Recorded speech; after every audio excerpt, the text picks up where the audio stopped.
Hey guys, Don here. Thank you for tuning in. My advance apologies for the audio delay. There was issues with the hardware. I will definitely not let that happen again. Please enjoy the podcast. All right, got you. And that's what we normally do that before we start and everything. So anyway, Mike's having some not technical difficulties, but some updates for his computer, and we're gonna have him drop in. If not, we'll just start it over and stuff like that, man. So we don't want to get into too much, but let's talk about that bike for right now, man. Guess what I named it? Violence. What did you name it? It's violence. Violence. I didn't need any more than I already had. Like, this is enough. This is a track bike. It's fast. It's usable. It's very cool. Has a lot of grip. Yeah. This here? Yeah. Yeah, man. No Bro, words. It scared me. How many cc's? That's the top of the heap. 1,000. It's I've always wanted this one specifically, and even more so after I rode the BMW S1000RR. The ABS, I know I don't like. I wheelie like an idiot when it goes up. ABS pulses. It doesn't give you brake feel. Don't want it. Yeah, so this does not have ABS, but it has Superbike traction control. It has rider modes that promote more power or more economy, depending on what you want to do. And Mike. So it's a lot. Yeah. It's a lot, and it's very good. It's very usable. I have to understand how to blend my riding style with electronics, but it's not that bad. It's not too bad. Yeah, it's all good, man. And while we're at the top, guys, again, we're gonna use this anyway. We're gonna mix it in and stuff like that. Guys out there know I'm a dealer for Doty 10, Drift and Go magazine, and Option magazine. Check out the website, get those. I got the single subscriptions, so if your favorite guys in there, you can just get that one, or you can get the whole year. Of course, gotta show love to my guy Alan Newsom at Bridge Moto. This is ultraviolet external stitch gloves, very smooth inside. I'm actually using these to ride my dirt bike. So I need to get me some cause he's a little bit too soft for riding bikes actually and stuff like that. So I'm gonna get some of those. But check those out at bridgemotorsports.com now and get those. And then of course you probably seen I got my own money now and everything. So it's a Japanese you know what I mean? Got that going on. So you can go and check out the website, get those. It's gonna be it's $10.50 shipped to the US. For two of them and everything, so go and check those out and everything. So yeah, man, it's just like I said, I hit up the dirt bike track yesterday. There was some American guy there, and I chatted with him, and I had about 20 minutes, went out there and got it rolling, man. And it was like, you watch all his videos, and there was this one point where there was this tabletop, and I'm like, dude, jump this shit, bro. I'm like, no fucking way, bro. This is like fucking 40, 50 feet. And I'm like, somebody clears this shit, and they're like, it's a bank, right? It's a bank, and you can get up high on that bank. And I'm like, I'm just imagining you gotta rip that shit full throttle from that bank, whole shot, and slingshot on the whole shot, but slingshot yourself out of that bank and up over that fucking thing because you got about a good 20 feet to get up steam. They come around that corner in the gear that they're gonna launch on, and they just go, yeah. Yeah, I'm like, dude. I gotta get there, man. It's like, bro, it was like, it was like crazy because you got this. It was a sand part, and it was like I didn't fall, but it's like I could see how if you navigate wrong, and especially when you're in it. That's why people don't realize like even pros fall. It's just you know what I mean. So I've been kind of immersing myself in like everything, man. And YouTube is just waiting for you to click on it, and I didn't know all these pro riders had pages, so I'm like, shit, right from the source. You know what I mean? Shit that it's like the technology like we talked about before, man, where there's so much out there, man. And it's like, and the cool thing I like about it is just like driving, because even though we throw down and do the same things, it'll be, and it's nothing against anybody. It's just everybody got their little thing. Like we mentioned JTP, who I definitely want to talk to at some point. He mentioned like he has a style where it works, and then sometimes it kind of it's a little too aggressive, or you probably speak on that. But everybody out there generally has their own little small twist on what it is they do, and the Oh dirt yeah, bike for riders sure. seem to be the same Yeah, way. that's the cool thing about watching motorcyclists on high levels at what they're doing, either in dirt or on track. There's somebody that has a loose screw. There's somebody that's a perfectionist. There's somebody that is serial cool. Whoa, look Oh, who we there you got go. on the Oh, Yeah, he did. He did. Hey, you see, I didn't. I was I looking ain't at my even phone happy right about now. this Just look stuff. up and I see this face. Yeah. Hey, hey man, well, hey man, that works pretty good, man. Because this is the last time we tried to do this, we had to cut it off and restart, man. So that's a good thing. I mean, so it's testing into cool. you, man. Just So wish what's going my on, Mike? laptop didn't cut off on me. I had that shit set up. got big teeth. It's all good, man. It's all good. Hey, if you turn, it might turn your phone sideways. See if that'll. Let me put There we that go. down. There we got the full in effect, man. Oh, so he came. He put we see all hardware the in the beauty there, background. man. I see what you did. I see what you Got the locks. That's just the Yeah, background, dog. So anyway, hey guys out there, we got a guy Mike Pollard just dropped in. If you've been in the game for more than I would say 4 weeks, you know who Mike Pollard is, man. But so we'll get into him in a little bit and everything. So Mike, of course, Mike and Lex know each other, so we ain't got to go down that road and stuff like that. But anyway, Mike, man, definitely thanks for joining. We've been trying to get this going for a while, but you were busy. We're all busy dudes, and you're very busy. We definitely get into that, man. But Mike, right off the top, man, like for the guys out there because these young cats kind of seem to not only the history of drifting, but the history of fucking the world. They just see like Fetty Wap and like their life is pretty much trap. It's like everything that happens from now to what's going to happen in the future. So they don't look back, man. So for the kids out there who don't know, man, tell them a little bit about yourself, man, where you from, how you got. Yeah, go. This, Yeah, all the way from the Midwest. He rocks a 4-letter on the side of his car. You might see it. MFO. You may not know what it means, but I'm gonna tell you what it means. The motherfucking opposition, because he's your opposition, and you may or may not be able to handle it because he's got the sauce he's laying down on all nations. He's been in foreign lands. I mean, he's salt baying it. He sprinkles himself all over the land. Where you been at? Japan, China, all over. I mean, you ain't been to China? Okay. Not yet. No. A little bit. I did a little bit of embellishment. But, I mean, the man's been all over the place. This is Mike motherfucking Pollard, man. Appreciate you. Give him a round of applause, man. Appreciate y'all, man. Yeah, man. Well, yeah, we were waiting for this, man. We were waiting for this for a while. And, I mean, again, we just had some technical difficulties, man. Bro, man, every time, dude. shit, Everyone's man. like, we here and never there. got videos. Yeah. That's just how it goes, dude. I'm catching up. I'm like the Joe Budden of drifting, you know what I mean? Yeah, my God. Why does that fit you? Hey, we could definitely. It does fit. No, you're not. No, maybe the good side's of Joe. Yeah. Good side's of Joe. Just the side of like he been around, he knows the background, he knows what's going on, Mm-hmm. That's about it though. Yeah, man. But I appreciate, man. You keep it real, but at the same time, there's a lot of guys out there who done a lot less than you done in your career, and they just feel like they win a local competition and their fucking head just explodes. And to be honest, they not that good. I'm just being real. Keep it like that and everything.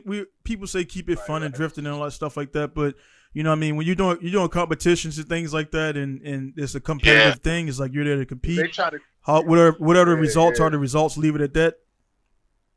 But yeah, man, you had some heat the last year, man. For you, it's been like, the event we could definitely speak on, whether the cat ran your bumper over or some shit like that.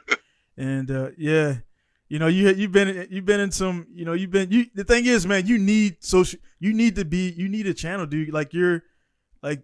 When up, I man. was like, because without a doubt. Mike and I have known each other, I think 2010, somewhere around there. Yeah. But when I used to follow Speed Hunters religiously, Mike would be all over it.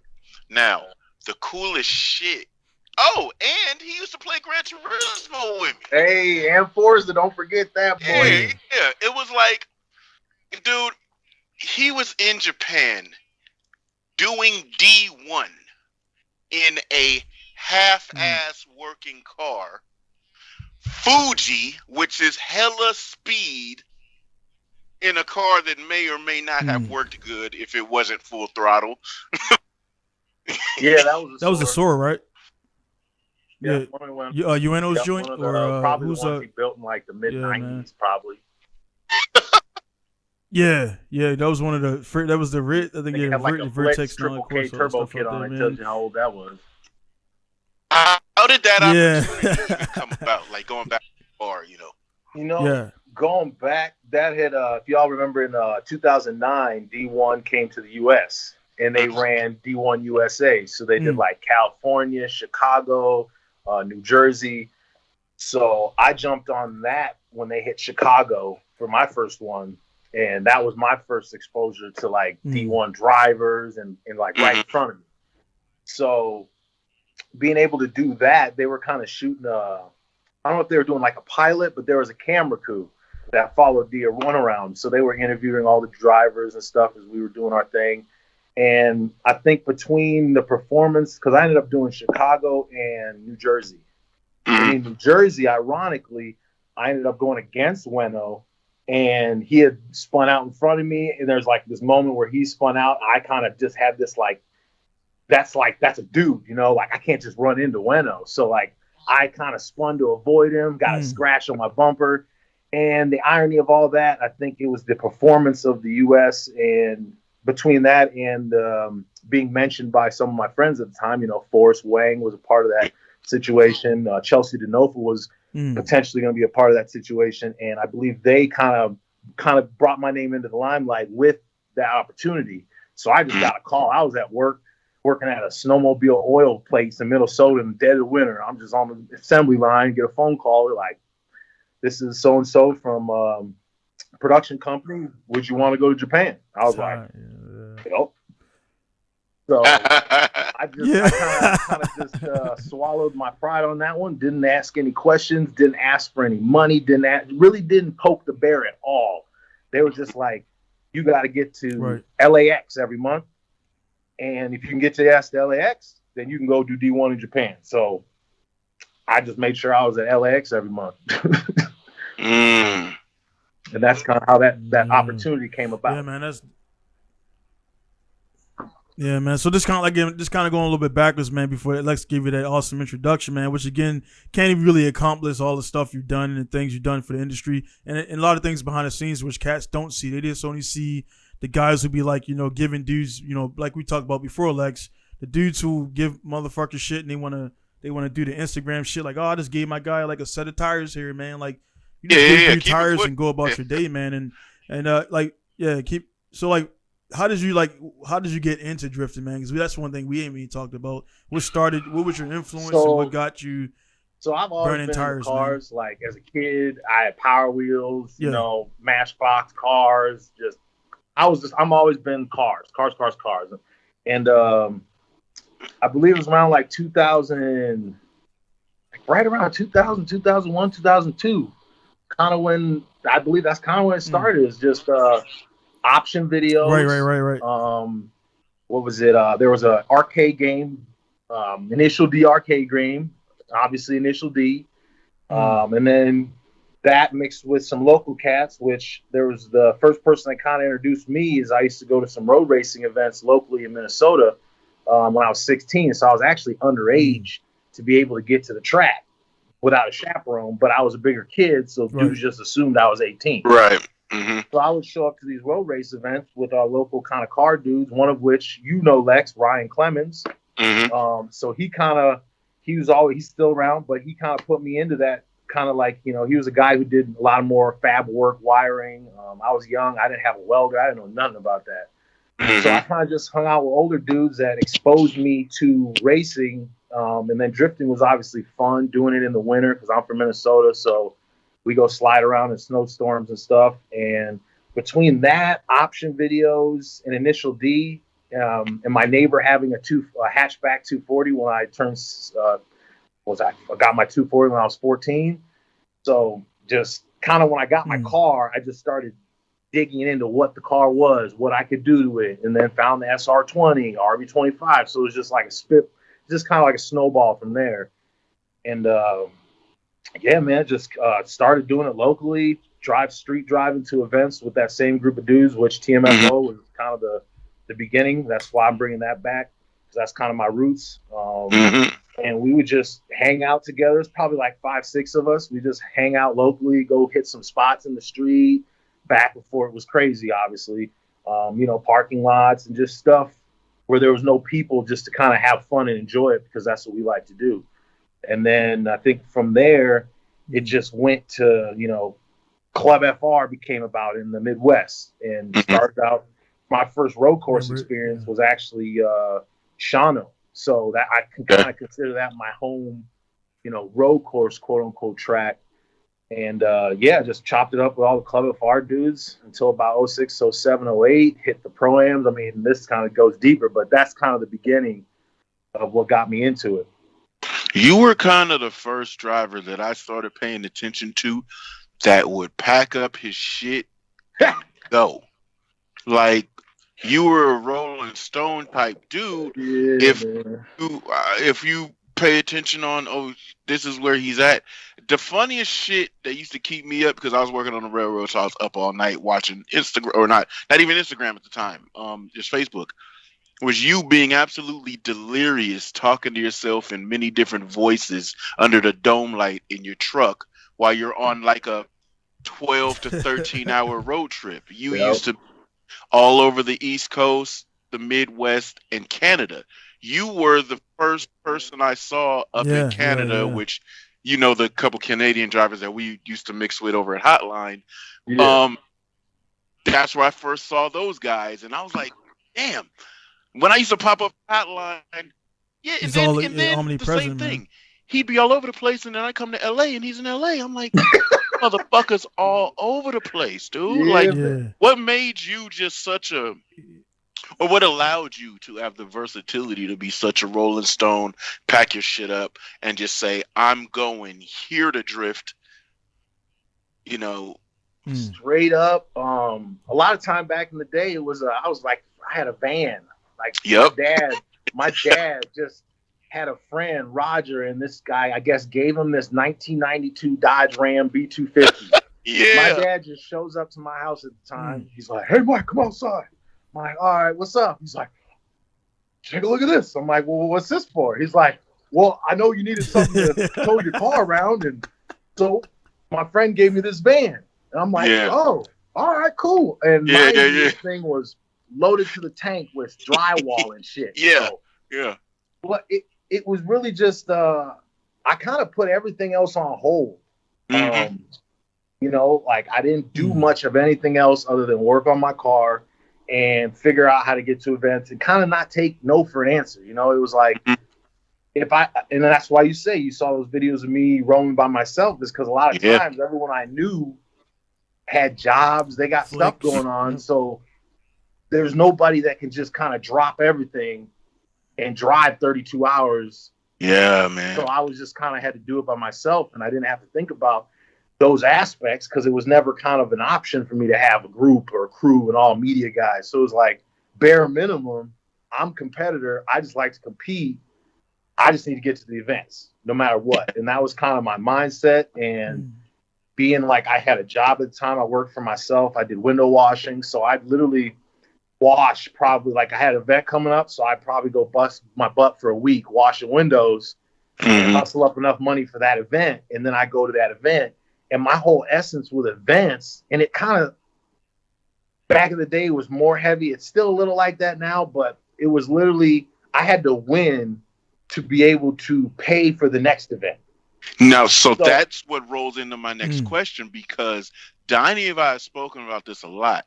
And I told him, like, my experience. I didn't get to travel far because I always had to get back to work.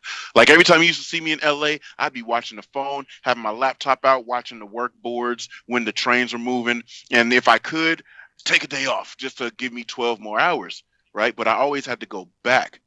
But the biggest thing that Donnie and I always used to talk about is being tired, working all day, to maximize your time, get off work, already had a truck loaded, get on the road. When you get there, you still haven't slept, and it's event time. How the fuck? Yeah. I know you felt that shit, man. On that level, like you're saying, you had to, knowing that you had to win, but you don't have the nutrition in you. You ain't ate. You ain't slept. Your balls was mad sweaty. You know what I mean? like a lot of that stuff you can think about when you may have had the opportunity to not feel that way or be in that position. Mm-hmm. But to me, that was like, I was just happy I was able to keep doing it. You know, my life was able, and I wasn't like thinking about, to me, that was an excuse. Like, I'm tired. The car just got put back together at the last minute and I hit the road. It's not like I couldn't leave early, but I was just always so tight budget wise that I would be figuring out how to get my car done. And I was the dude that works on my stuff. So if I didn't finish it, then it wouldn't get done. So I like a couple events, I finished the car. Like literally I had the longest drive I ever took was Ohio to Phoenix. And that was like 32 hours straight. And it was in essence of I couldn't stop and sleep because I would have missed the driver's meeting. Ain't that a bitch? So like, that's how that works. Yeah. Literally, it was like, I'm coming into Phoenix. If you ever came into Phoenix through Flagstaff, you know, they got the canyons and then that long straightaway that's maybe like 5 miles, 4 lanes wide that just rolls into Phoenix. That last stretch, I probably fell asleep like 15 times. Where I'm talking like, hallelujah. Like, I know that feeling. There's a truck next to me and he just wake up, hit like 45, 50 again, wake back up. Hit the windows down and shit. Not taking my situation and letting it kind of be the cause of not making the event. Right. But yeah, and those, I don't know, man. Yeah. Like I can't do what I used to do because now I be hitting that clutch kicker stuff. And same stuff still, man, because my boy Dave, my crew chief, my Juju, he's got to work. So he leaves work, we go, we hit the road, we get there Friday, like, and now I'm starting to realize, like, I'm not performing like I used to because, like, qualifying comes around at 2:00 the next day and I'm in the car seat, like, falling asleep and stuff. Yeah. And then you have those lapses in, you know, muscle memory. So I don't know how I did it, probably just you.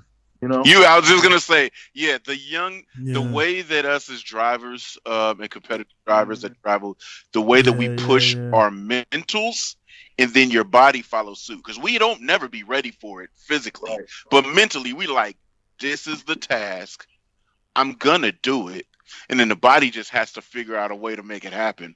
I know what you're saying. My only crash in competition that put me out of competition was me coming from Justin's house. We was up all night. We just finished working on the car. I took like an hour's nap, and then we left from Justin's house to go over Angel's Crest because that was the quickest way to Willow Springs. Got lost in there because GPS signal went out. Didn't know where the fuck I was at.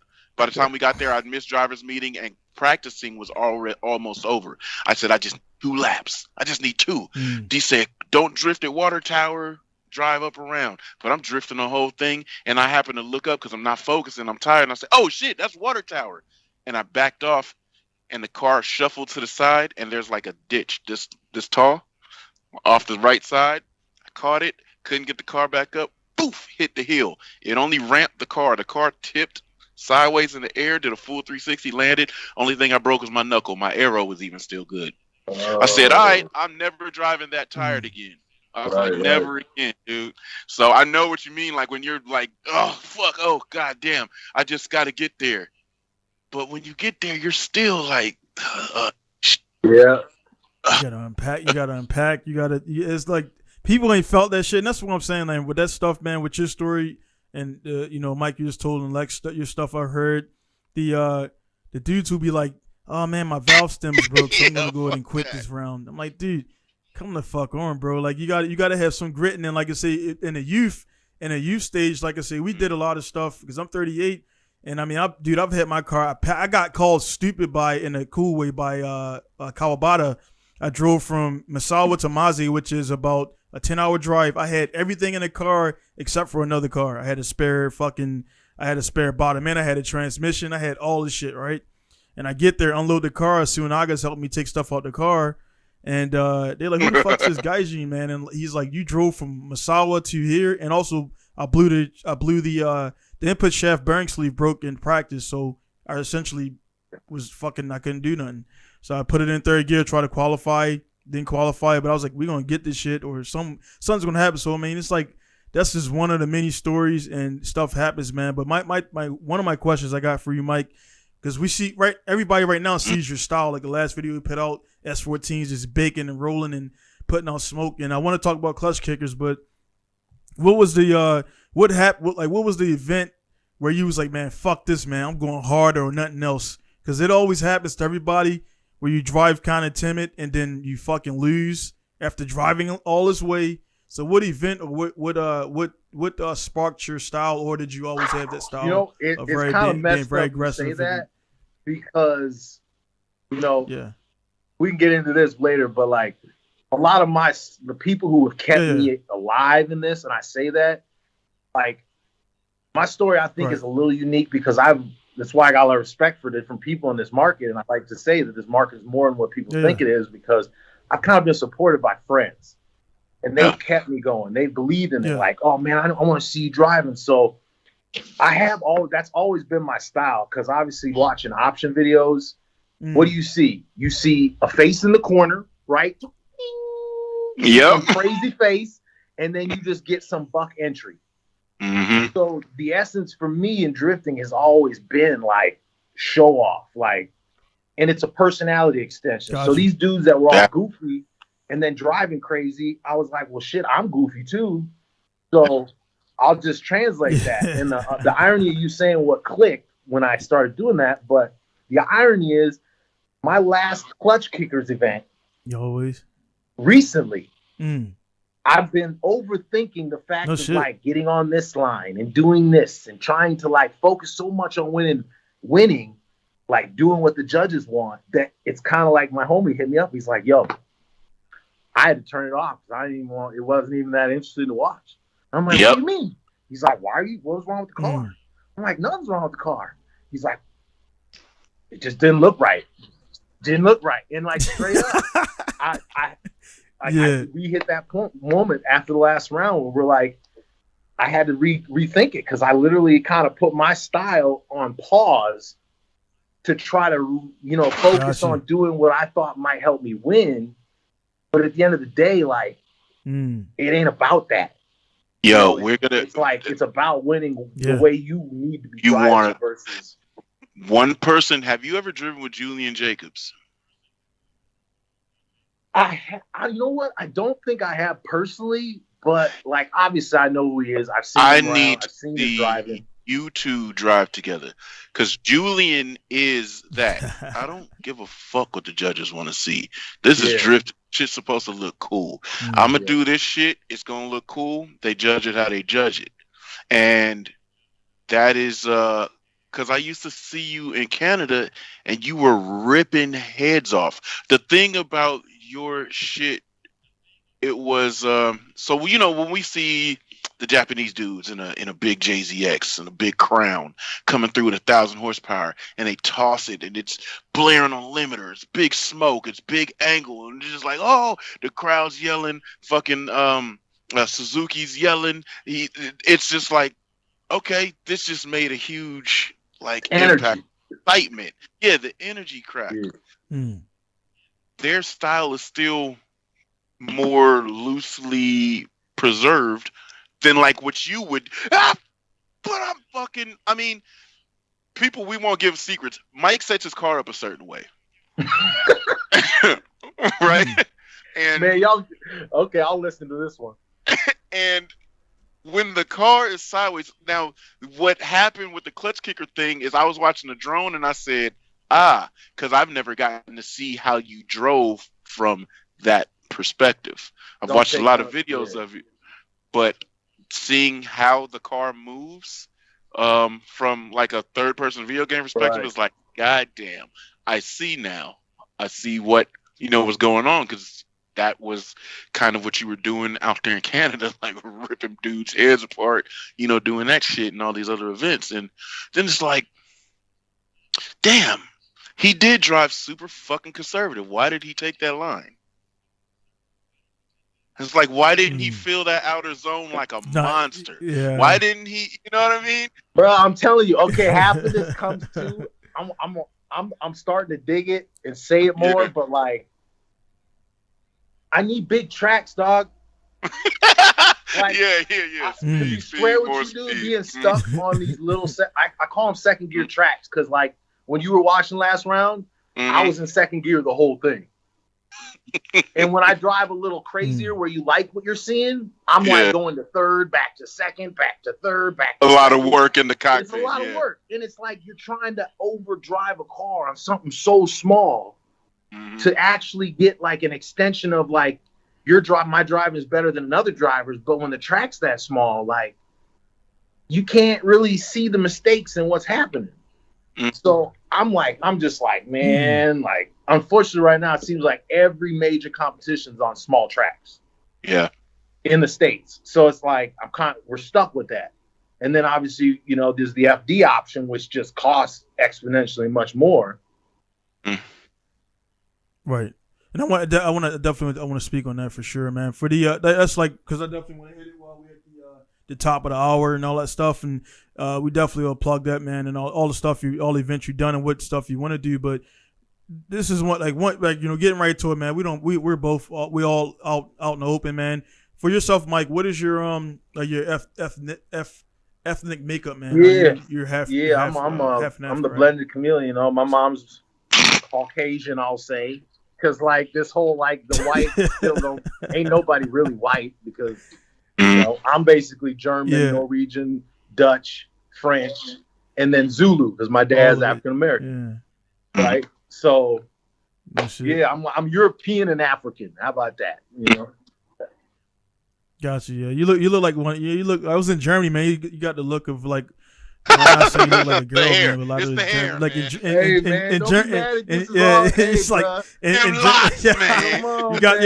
got the spice. You got the hey. You look like the spice. Hey, what's the I got the good hair. Hey, what's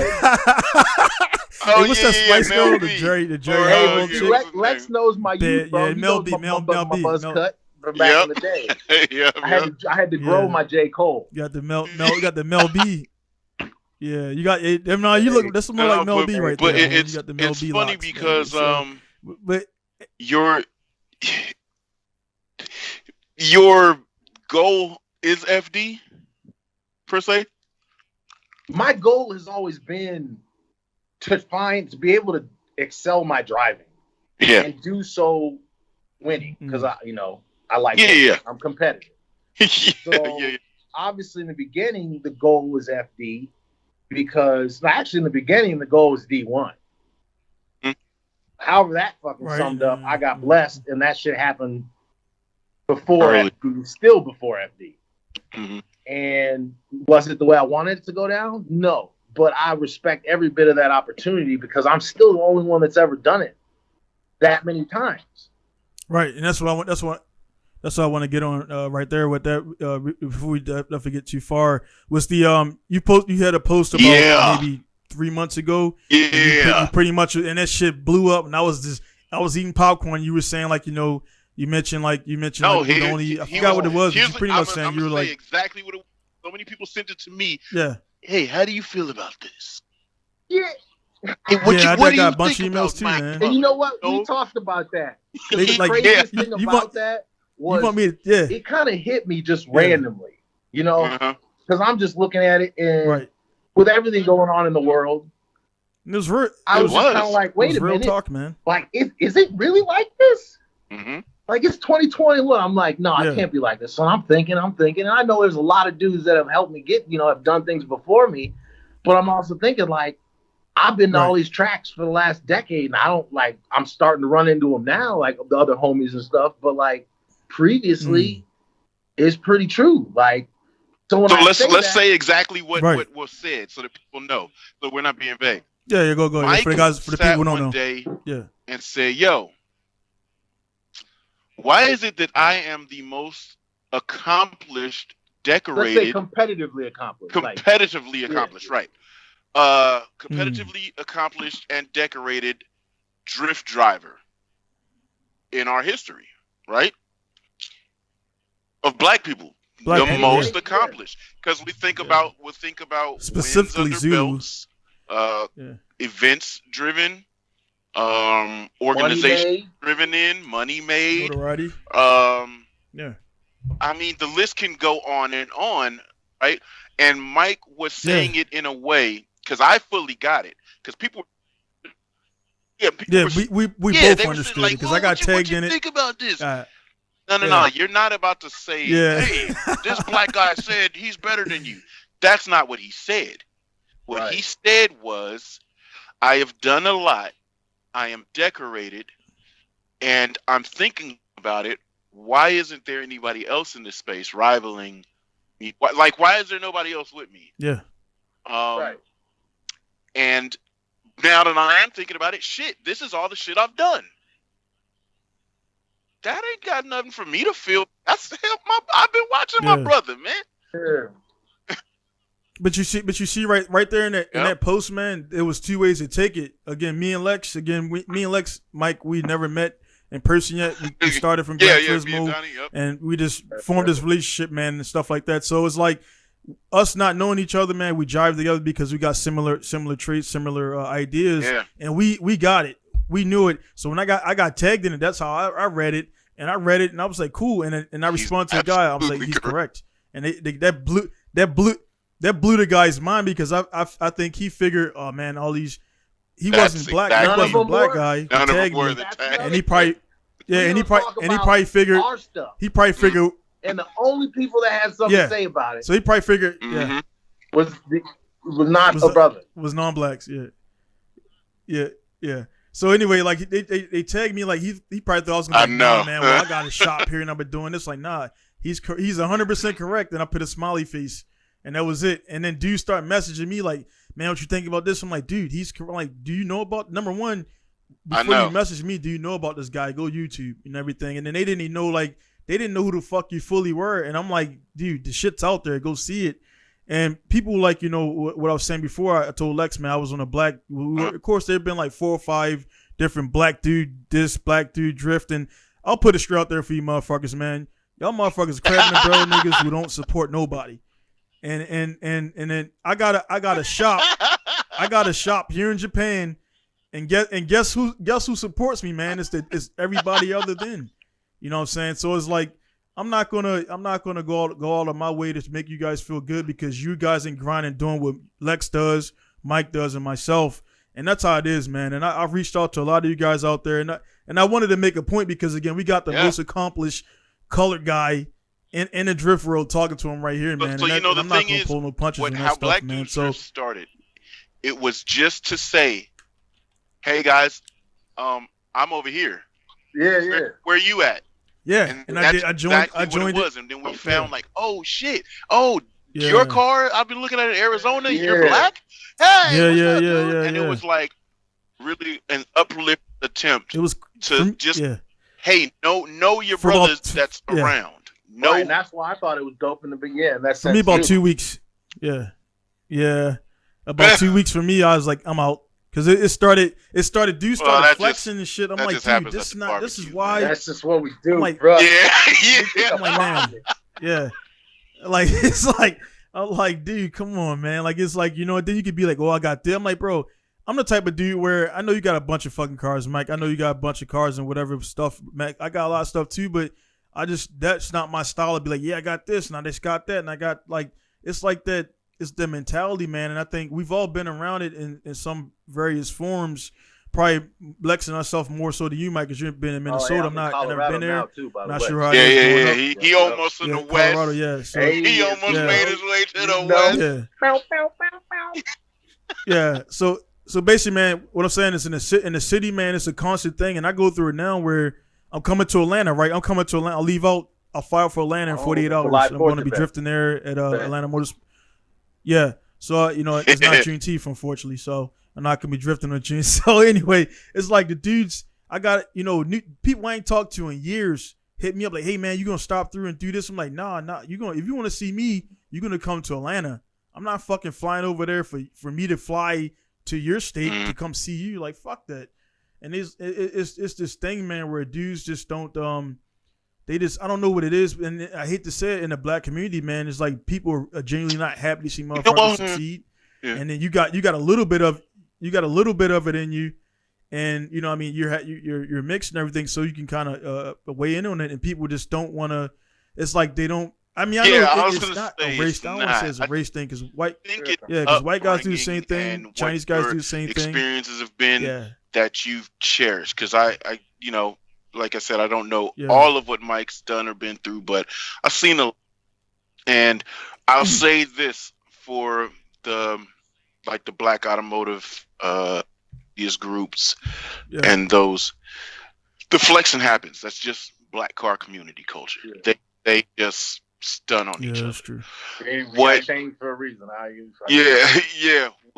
What I think is more authentic with the Black Dudes Drift is that we're not trying to be, yeah, motherfucker, we do this.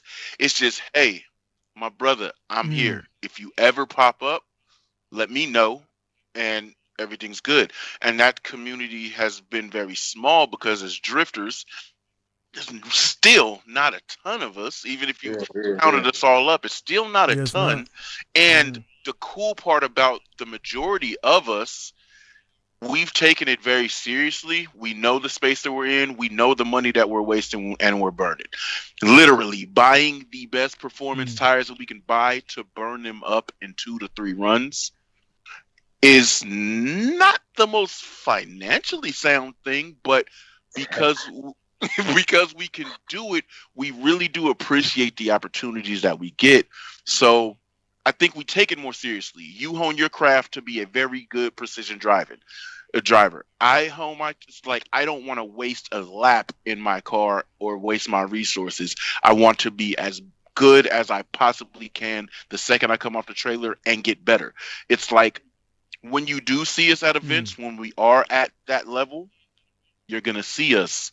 The visualization, the notoriety that you'll see us might be a little bit more because it's like, oh, he different. Oh, he's a winner.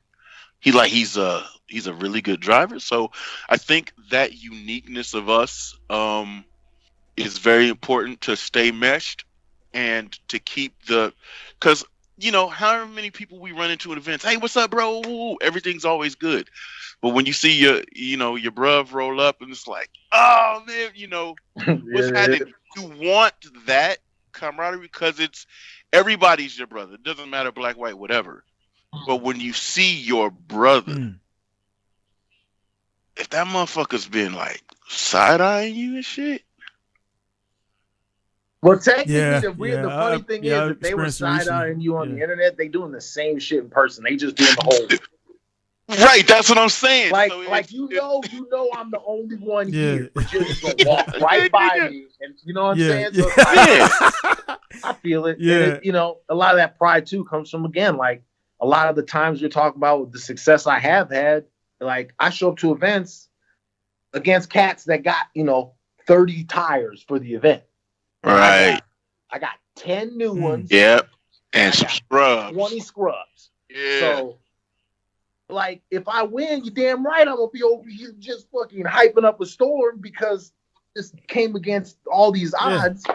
And at the end of the day, like the brothers, it's like sometimes like you just want to be like, hey, but it's just more like if they don't know you, they got that street mentality. Like, like I can't just openly talk to this brother. Like, and then on the flip side, I couldn't even tell you how many times in my career I'm just standing in the crowd or watching shit, doing whatever. And it's not like it's a big deal to me, but I always observed it. And people would know be exactly like, what you're about to say. Yep. I could be pitted next to a dude for a whole day. And the next morning, he gonna be like, "You're Mike Pollard." And I'm like, "Yeah, that's me." Yep. Like, I didn't know there's anyone else out here like this, but yep. But it's an interesting world, bro. But it's a privileged space to be in. It is. It definitely is. That's why I say it. I'm like, can't be more thankful because, like you said, all of us are brothers. It ain't no matter the color because it doesn't straight matter. up, there hasn't been brothers in the sport because it's a very high. I call it tax brackets. Yep. Like if you're able to be at a racing event, like I've already been involved with a separate tax brackets that I don't even live in. Like these cats got a level of like kind of peace of mind that I go to an event, I'm like, shit, if I don't win, I'm gonna pay my bills. Yeah. They're out there like, bro, just keep drifting fun. And I'm like, that's cool and everything.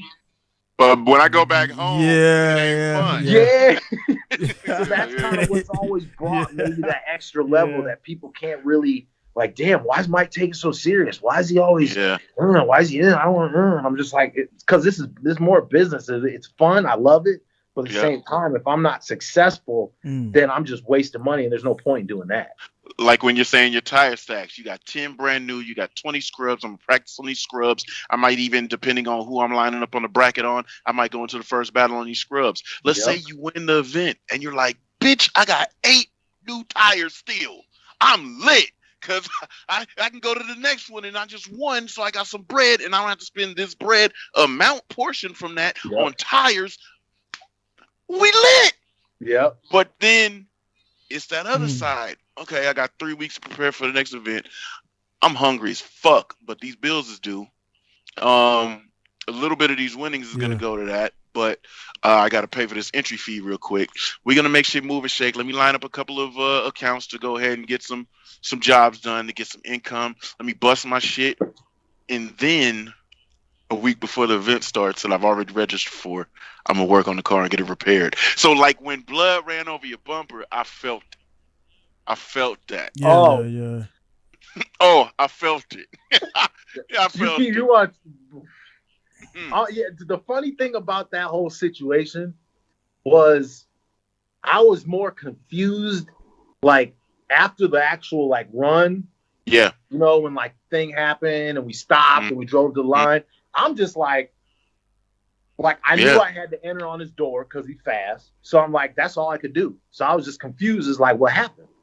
So as I'm driving back to my pit, I get out of my car and they're just, this dude's like, oh, all I hear is like a group of people just like, oh shit, he ran over your bumper. I'm like, what? So I'm like, no, don't go talk to him. Don't say no. I'm like, oh, I want to say something to him. Yeah. It was just that moment, like that was just like the last straw. Like I don't even care because I fix my own bumpers. You know, I do my fiberglass. But it was like, you's a bitch. if I was already on the edge, like I had to figure out what that was about. Cause I'm like, all right, what's up? So yeah, when I turned the corner to ask him a question, and his answers were just basically just kind of like, you might as well be trying to slap me with your nonchalant answers. Yeah. Just called it like it was. Like, you bitch, dude. Like, that's what it is. Like, and and then he repeats the action. So that's the thing about drifting, man, and a lot of like auto motorsports, like in drifting specifically, is everybody's always like, oh, we go to the events, right? You show up and everybody's like dapping it up and cool and yeah. But on the back end, dude, cats be just jawing and saying stuff, and I already know this stuff, so I don't I just don't play with it. And that's why my circle's small. I know like almost everybody. I feel like I can chop it up with anybody. You come up to me, we can talk about everything. If you do something cool on track and I don't know who you are and I've never even talked to you, and you do some crazy shit on track, funny thing is you'll have kids tell you about this. I'll be the first one hopping up in the pit like, dude, that shit was sick. Respect. Because it ain't about all this shit you want to talk in the pits. It's like, get on track and do something with your car. That's what we're here for. So it's an interesting market, man. It's a real interesting market, but you can't take it for face value. You kind of got to dig in, and you got to see people, and you got to experience it, and kind of, man, that's a tough one, bro. I'm still here. Well, you have done both sides of it too. I don't know how much spotting you've done, but who were you spotting for? That got their U.S. Drift endorsement. Pardon? Oh, who were you spotting for that got their U.S. Drift endorsement? U.S. Drift? Well, the Pro-Am feeder that went to Pro 2. Oh, okay. So like in the last 2-3 years, I would be working. So that's what I've done, is work at a bunch of shops. Yeah. So like I've helped, a couple drivers, like from Dan Stuckey got his license. I was spotting for him at Drift League. Josh Love more recently. Shout out to Josh Love. But yeah, I mean, any driver that ever asked me for help, like I'm more than happy to tell anybody my setup, tell anybody my alignment specs, what's going on, what I got going. Because at the end of the day, I ain't worried about my car. Like, you ain't me, so I'm not worried about you. Yeah. And if you do something I have to worry about you, then I'm gonna worry about myself and figure out how to not worry about you anymore. Right. Yeah. It's that simple, man. Is that's it's like the key right there, man. It's like that's what people don't get, and like you mentioned too, man, the event stuff. I've what you mentioned with the like I say, how people like dap you up and all that stuff, and even give you a hit now and behind it, they're talking a bunch of shit. I recognize that, like being from Baltimore, you got to pick up on that stuff because you just got to be aware of your surroundings. So I'm very sensitive to that. And recently, man, with my shopping and stuff I've done, man, I've gotten a lot of guys who before were really cool with me, but now it's like I'm becoming a threat to them for whatever reason because I'm American in Japan running a performance shop or whatever. And it's just like the vibe I'm like, bro, you can't fake the vibe, dude. You either cool with me or you're not. And I ain't do nothing wrong. I didn't fuck your wife. I didn't fuck your daughter. You know what I mean? And it's like what? And I didn't do anything. I didn't say nothing about you because I don't talk about no man behind their back and say anything I want to say to their face. So I haven't done anything to you. So only thing that could be wrong is just straight success. And for you, man, it's like people, they see you out there. It's like, I feel like on you, man, I'm like, bro, Mike, you got to be in fucking FD, man. And like, I know you can drive with all those dudes. It's crazy. There's no fucking question about it. I was at Pro-Am Nationals in 2007 when Pollard got his license. Yeah. Yeah. When Jeff Jones got his license. Yeah. I was at Irwindale. I got second place. Chelsea DeNova got third place. He got his license. So like I done been there with all these are all my friends. They're all my, I know them all. Right. The difference is how much money do you have to get to that spot? And that's why I say most people don't get it. But like everybody I know from back before 2010, even up until 2013 that you're seeing now, if they've been in FD for 5 years, they've spent $500,000 plus. So like people don't get your it, favorite drivers, as much as like, I got mad respect for all of them that got to where they're at now, that put their grind in, put their hustle in. Each one of those people had to put in their own investment, which exponentially was something I could never do. My family didn't have that type of money. I don't come from that kind of money. So it's almost like doing something you can't afford, but just because you can't afford it, are you not going to try to do it? Man, I know that. Right. And that's why FD, I still got homies. That's why I'm still driving, because, I'm still technically, the gold car, that's not my car. That's my homie Matt's car. So, like, these are friends now that I've known for a decade that believe in me so much. And, like, PB Creation, like, all the people that I have on my car, they're friends.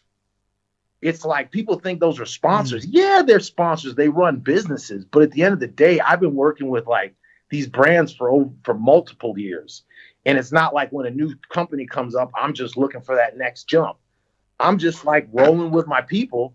Right. And as they grow, I might get to grow. But regardless, it's just like, it's there's so much investment that, these sponsorships ain't about money. Like, it's like, if I can just get a couple parts here and there, shout them out, helps their business. They help me when they can help me. That's the general vibe of like my program is just all good people at this point. We're all trying to get to FD. Got you.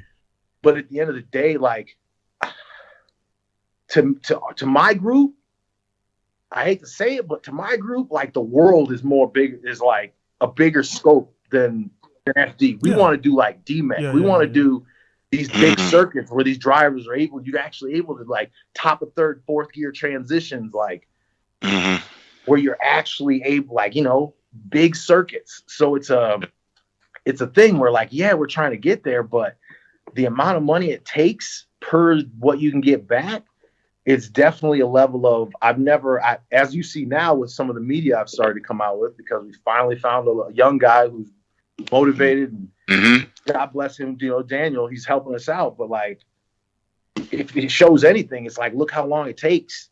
Sometimes it ain't about just like, build a car, go to Pro-Am, go to FD. Yeah.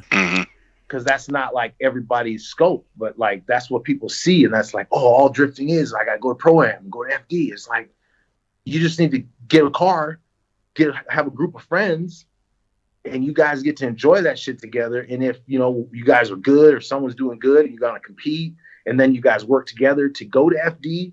Like that's the way teams need to be formulated towards FD versus just kind of like, I feel that mentality of like just jumping in, buying a car, building it, go straight to FD. Because that's just like, You just going straight to the $1 million club? Why you want to do that? Yeah.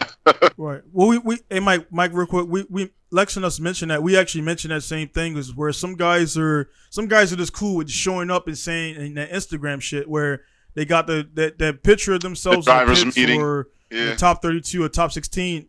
That's like they don't even care about getting the podium. They just want to say I was there, and that's not wrong. If that's your thing and you're cool with checking off that thing, you want to climb out Fuji and shit and get the little check on the stick.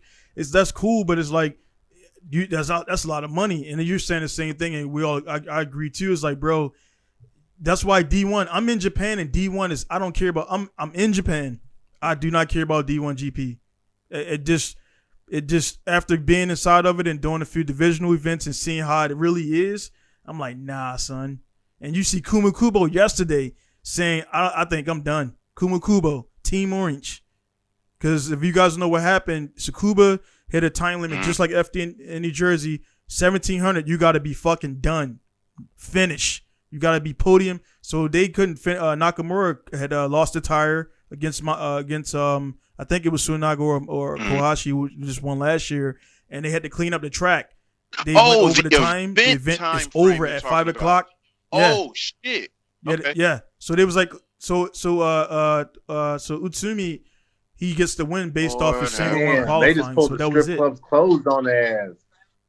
Everybody pissed. Kubo petitioned immediately. The petition got rejected. What are you going to the track time ran over?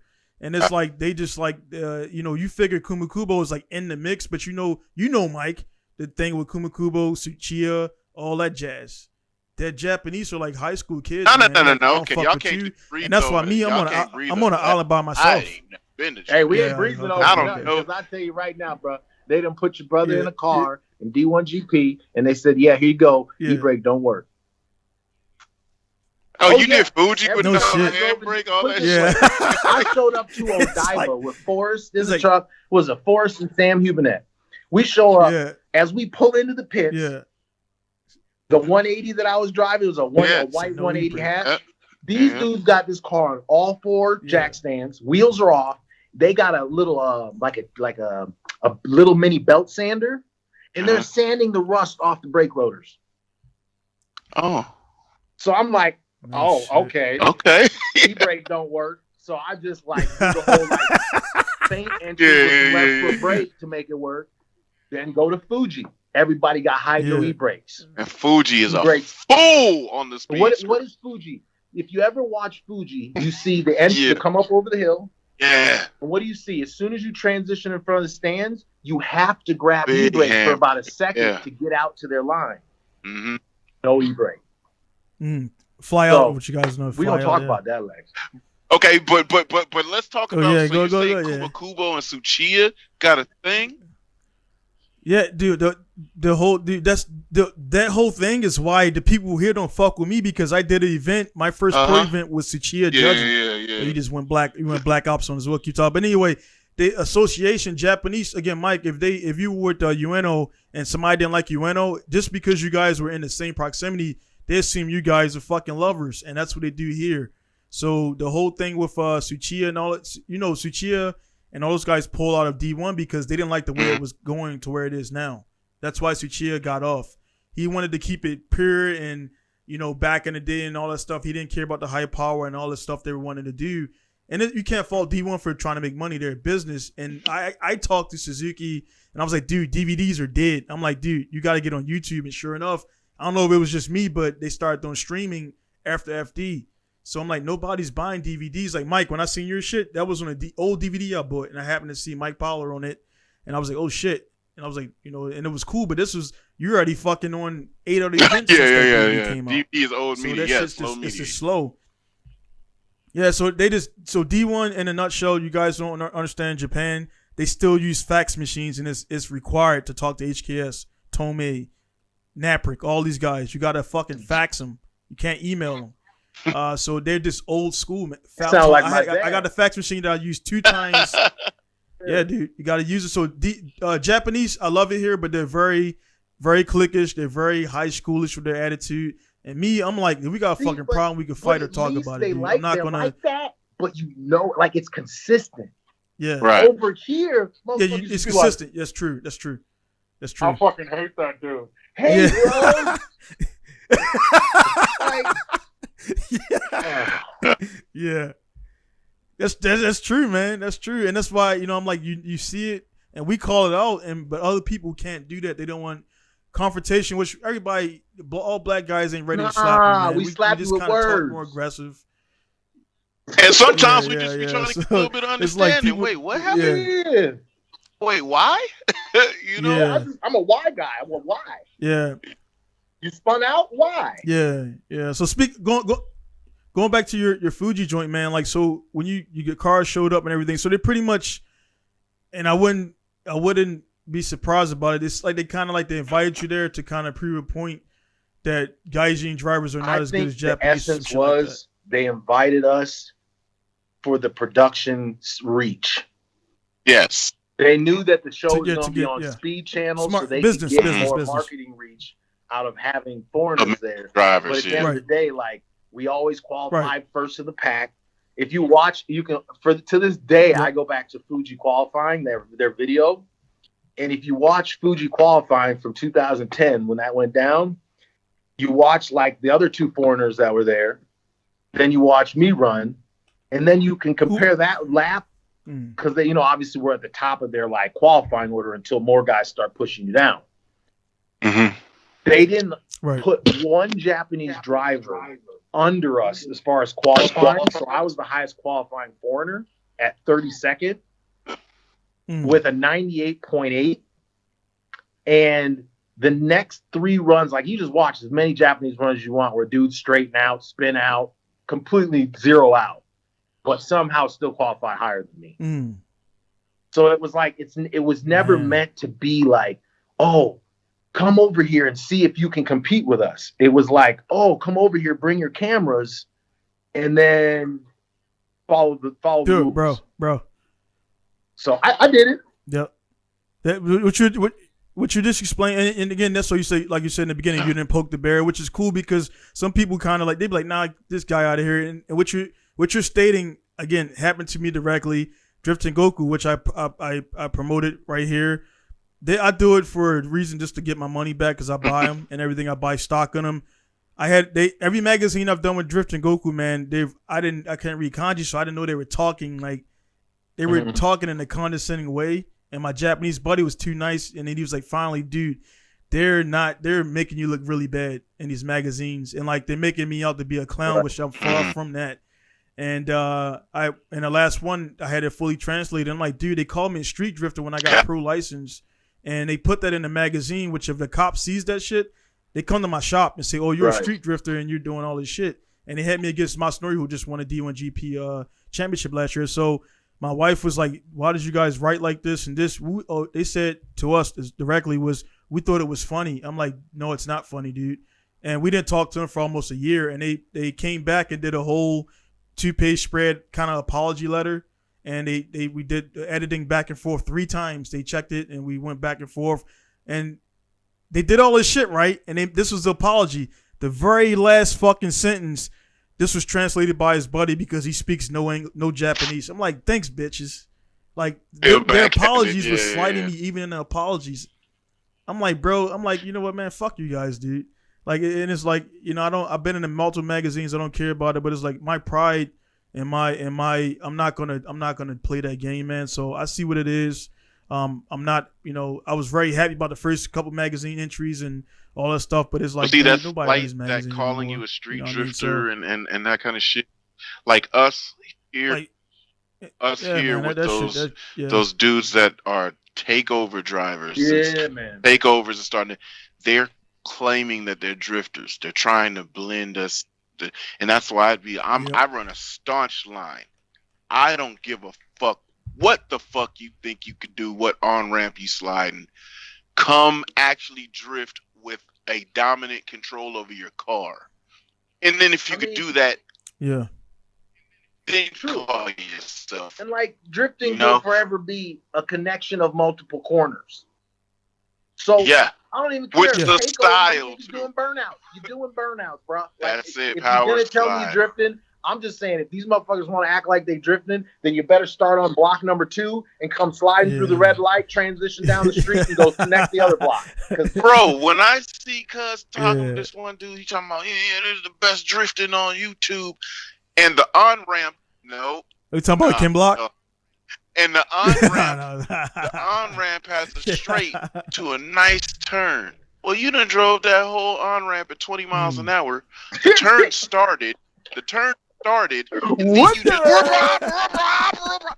no. Drifting would have started 70 feet back there, or as soon as you left the stoplight. I should have heard that something was about to happen. Yeah, I should have been knowing. Cameras up, blow. That's drifting, and that's why I'd be like, bro, we work hard at being able to do this at the drop of a dime. Showing up anywhere, driving that track without seeing it, and be able to creatively make a run look good just off bat, and then make it look better and better and better as you go, multiple runs through the day, with our aggression, with our talent, with our understanding what our vehicle could do and what we can do with the surface that we feel that we have. For people to discredit you, he's a street drifter. Or people to try to blend and mesh the mix.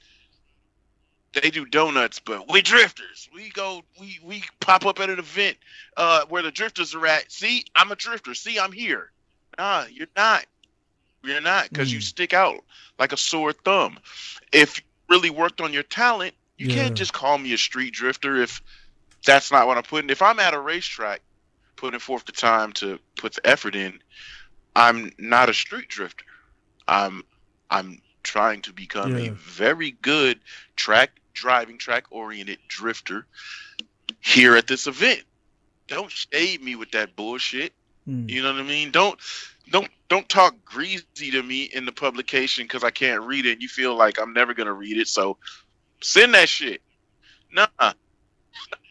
Yeah, and real quick on that, because that's a great transition right there, man. Because I want to get your opinions on a few things, man. So, like, of course, we've been seeing an evolution of FD. I'm actually interested in coming to America to drive because, like I said, man, I get more eyeballs actually outside of Japan because I'm just not there. There's the system, the way it's set up, and you're already set up to lose before you enter. So if you have any mistakes, you're out of there, man. So it's like I'm still gonna do FD Japan and FD 2 or whatever to get my resume is non-existent, man. That's why that's why guys understand.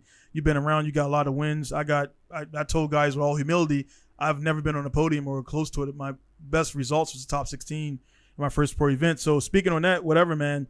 What's your opinion on the new insurgence of the YouTube guys? I wrote LZ and I got even T-Pain getting on a drifting bandwagon, got JR behind him and things like that. Bro. I hit up T-Pain a little bit. So I'm waiting, bro. Come on, man. Instagram worldwide. Where's the DM? Like, come on, man. Like, no, but yeah, it's like, I had some things. I have my thoughts about. No, go. I said I have my thoughts. Let's say on instance for like LZ, just to start there. Or just overall, the guys who are getting into that. So yeah, man, go ahead. It's one of those like you only know what you see on the internet until you really chop it up with someone in person. So I like this conversation. Right. Go for I have my reserves because some people, when they get a lot of the following, which means to me, it's if you're on the internet, all of a sudden like you become like the pinnacle or the focal point of a sport or a topic. And like people listen to you because you got followers, right? So knowing that he had so much pull, it was like waiting to see what he's going to do with it type thing. And after like meeting the cat and chopping it up with him, like he's a cool dude. I can't say he's in it for the wrong reason. Online. If anything, that dude just don't like fucking with people because people are crazy, man.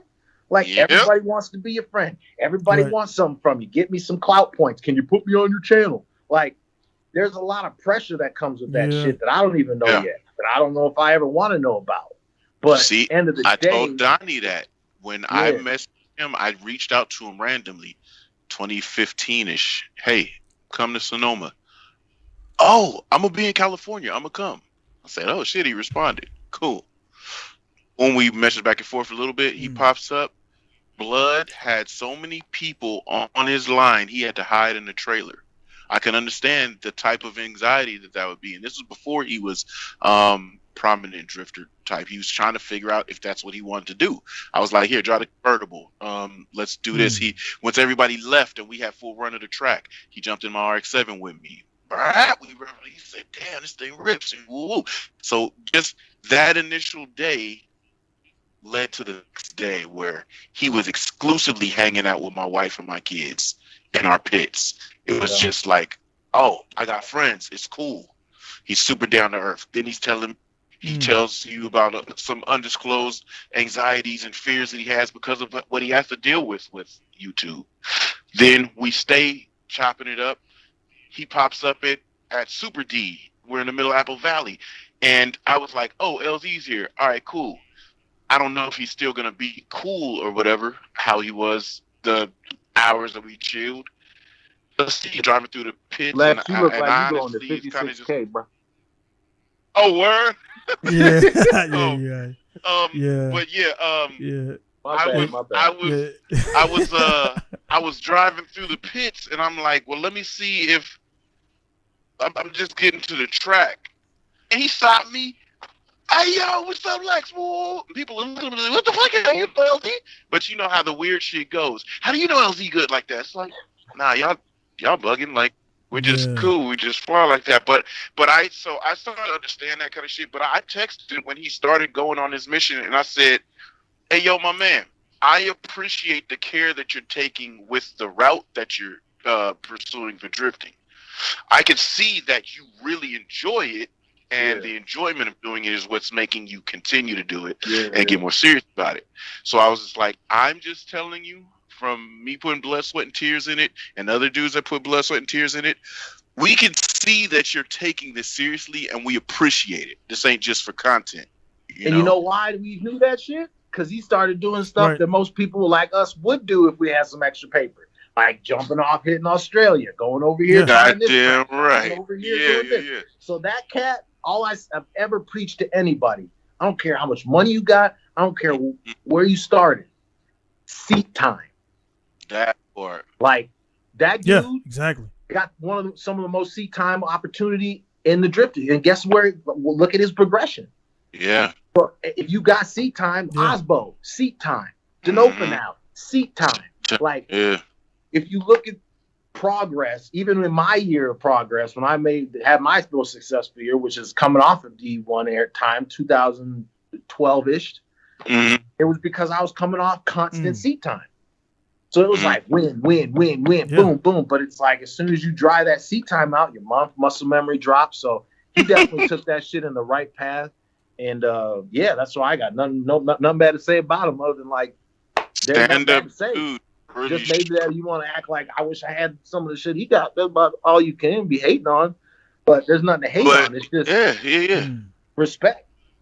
So has there been anyone that you've lined up with? And I've said this sentiment before, but has there been anybody that you lined up with, pro driver or celebrity, that you were like, I'm gonna knock this motherfucker's head off, or I don't think I've been able to be at the same venue. I ain't even been into the country club with them cats. You know, like everyone graduated and could pay the country club fees, and my ass got left at the gate.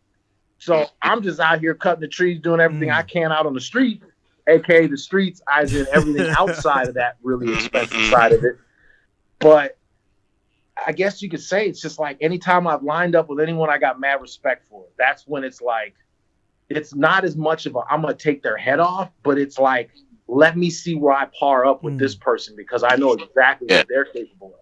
Right. So like, I mean, this brings me back to like D1 in Chicago when what they did is they put us all in the middle of this track, right? So all of Americans were sitting in the middle for the drivers meeting, and they let all the D1 drivers start doing their warm-ups. And D1 warm-ups were hot laps. So these dudes were just ripping in hot, and we're just sitting in the middle of the track like clipping points, just like watching them go by. So it got me all hyped. And I went out, started driving. And after my first practice session, fucking Daigo came up to me. He was like, you drive this car? And I was like, yeah. He's like, I like your entry. Your entry. And I literally, like, my head exploded. Because I got, like, that's the dude I look up to. You right? real recognizing real, when man. He came up to me like that. I was just like, no, I like your shit. So that's the same energy I like to put motivate into other drivers, even from then. It's like when they do something, if I ain't never talked to you, it ain't about if we need to meet. It's like, if you do something dope, I'm just going to come up and just say it. And then these kids do the same shit. They're like, oh, you thought that was dope. Sick. And it like motivates them. Mm-hmm.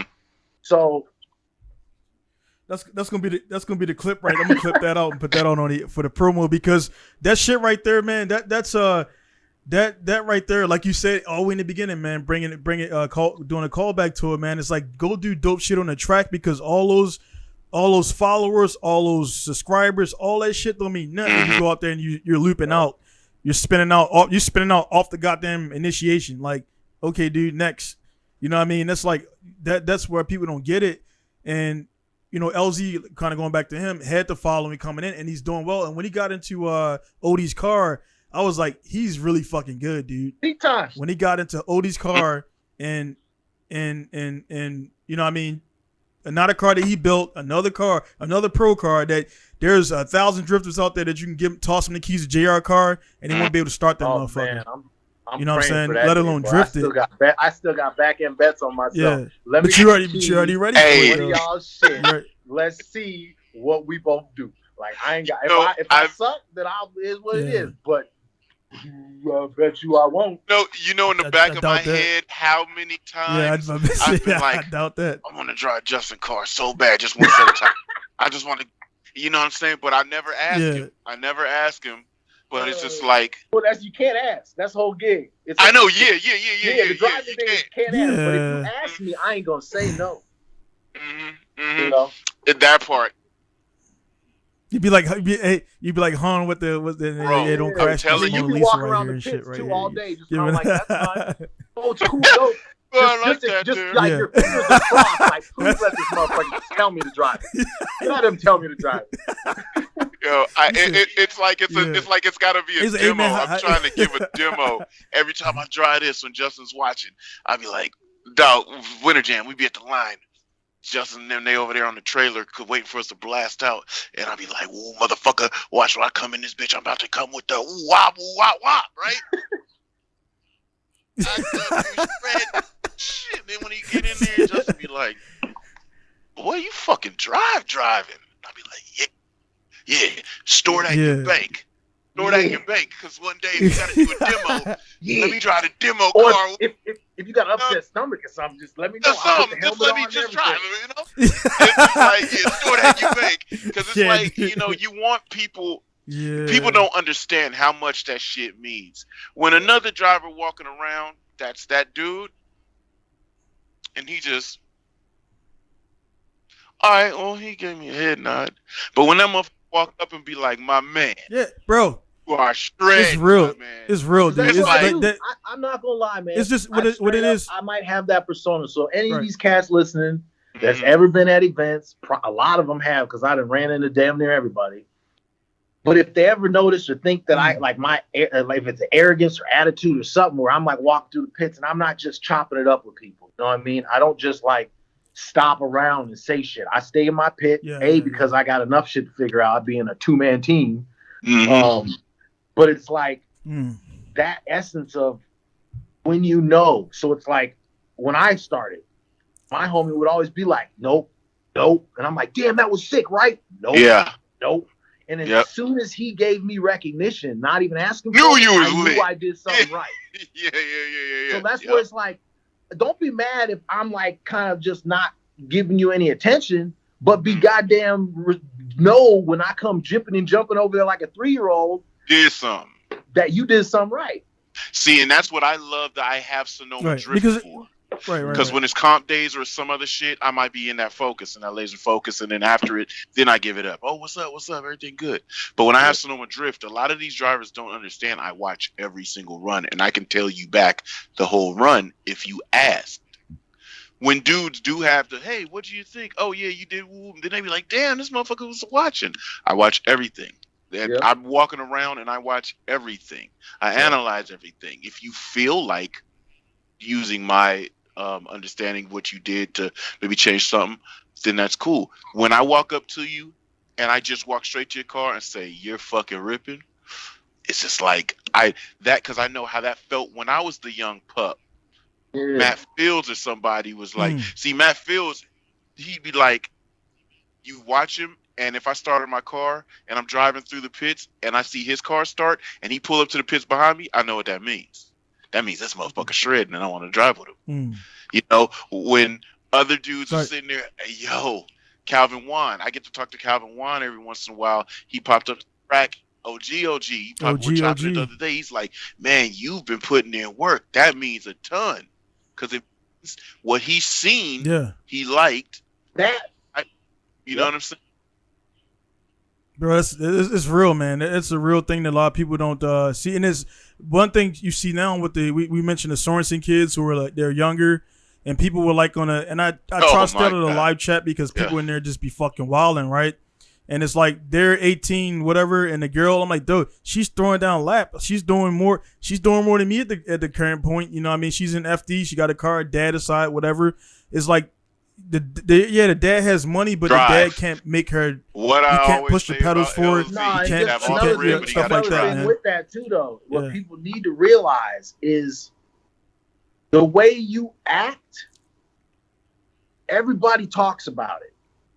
So you do something anything that's like looked down upon at a drift event. You do anything unrespectful to another driver. You do anything that's like, it gets around really quick. And the only reason is it doesn't get around the fan base. Yeah. But it gets around the driver pool and the venue. Yep. So like all the drivers might be on the same page. And that's why I feel, just touching on that, like a lot of people had some things to say about the Sorensens because of some of the past presentations they've done of themselves. Some situations in the past they may have handled less than ideal. Yeah. But at the end of the day, you can never take away that talent. Right. Yeah. So it's just you gotta respect I almost said the issue or the situation, but still don't matter. Yeah. It's the first it's the past. That's what I mean. The first time I heard about him, because I didn't know them or the guy they got hit or whatever, and I was like, damn, that that went down. And I was like, all right, cool. I want to build in my cars, and that's kind of me. I turn it off. But like what I was getting at, man, is like the when like you said, Daigo come up to you and say that you're killing it because you got one of the top craziest fucking kamikaze drivers in the world, like giving you props, and then Lex, all the stuff like that. For me, like I said, it was the Moss Nerdy Cat that it was actually all Team Orange because I spent, like I said, that. Is that bro? That dude, he's got that little lookiness too. Continue, my man. Continue. Yeah. But but you're at I spent MSP is my home track, 45 minutes away. But I spent pretty much a whole summer at a BSU because the BSU has every situation except for a bank. It has straightaways, it has blind crests, it has fucking high speed third gear initiation. It has everything to test your skill, and my level of skill went drastically up. And all my peers at the base were way lower than mine, and like I didn't know it until I came back and drove with them. And I'm like, holy fuck, man, why am I coming up on this guy so fast, or why am I pulling away? And then I had Masanori, who just won at the championship last season. He was at the time about maybe 21, 22, 23. And a 23-year-old talking to me, I'm like in my 30s. And he's like, I come off the thing, and he's like, skill up. Just him saying that shit, I'm like, if he said, because he never would say anything. But the fact that this guy who was D1, top level D1 street legal, now D1 GP champion, licensed when he was 16 pro, he was like, skill up. And like, that was like, and I'm talking to a guy who's 10 years younger than me about where I should be on the track. That's like, again, that right there should show you, man. Like, you could be like, oh, this fucking dude's 23 years old. What could he tell a 35-year-old? Like, no, that motherfucker's winning. and you could be the different ways. And I think a lot of guys, man, pride is good to have, but you gotta know when to check that shit, and know when to and like I say, Mike, I mean, just by all the conversations we had, because we met by shipping parts to Matt. That's how we came to talk. Hey, believe it or not, I still got your parts 10 feet away from you. Believe it or not, I got the. It's like, yeah, it's like, bro, you need to do it. Just do a giveaway. They're in my container. Hey, you know what's funny? All right, cool. You know what's funny? I still got those KTS Alphas on the vert. Those coilovers? Hey, his face. Hey. Let me chop. You heard that story, right? All right, so get this. No. I'm in Japan. Yeah. I get some coilovers for Lex. Yeah. So I put 2 of these joints in my check bag. Yep. I put the other 2 in my carry-on. Shit. I get to security, right? Wow. They go into my bag. They come in. They're like, "Oh, you cannot take this on the plane." I'm like, "What you mean?" They're like, "Oh, it's a cartridge. Gas, you can't take it on the plane." I'm like, "Well, Yeah. like, what we gonna do then?" They looked at me. They're trying to tell me, like, "Oh, well, we're just gonna have to throw them away." I'm like, "Well, nah, that's like $1,000. Like, you can't just throw that away." Yeah. They're like, "Well, we have to." I'm like, "Well, before you do that, the other 2, because there's 4, because this is suspension." And they're like, "Okay." I'm like, "The other 2 are in my check bag." Their eyes got so big, they had to put the plane on hold, because they basically were like, "Plane's gonna leave." I'm like, "Well, I ain't leaving." So they had to go find my bag on the plane, get it off the damn thing. I basically had to miss my flight, catch another flight the next day, have the coilovers dropped off to my homie who could ship them for me. And then ever since then, bro, every time I hit the airport in Japan, that security kiosk rolls right up to me. "Can we check your bag?" I'm like, "Come on, man. Like, I ain't going to do it again."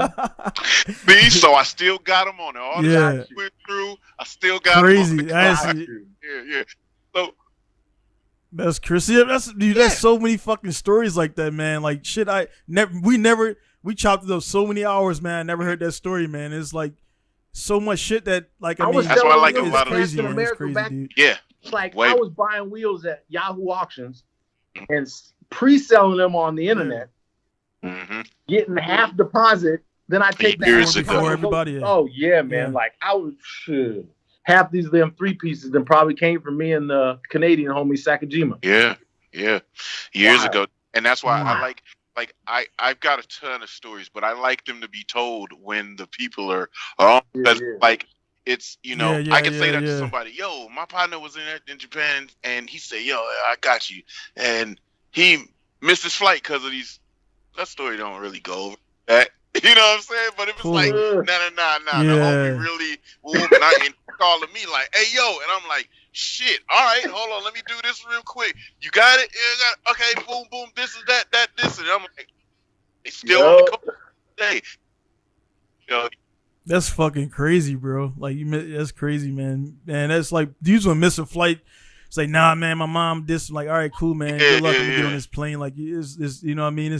It's like it speaks volumes, man. Because again, I mean, in the fact, right? You know what I mean? I got your parts that you paid Matt for and paid everything for. You like give them away and everything. So I gotta go dig them out. But yeah, I still got it was a front lip for I think it was a Aristo. Mm-hmm.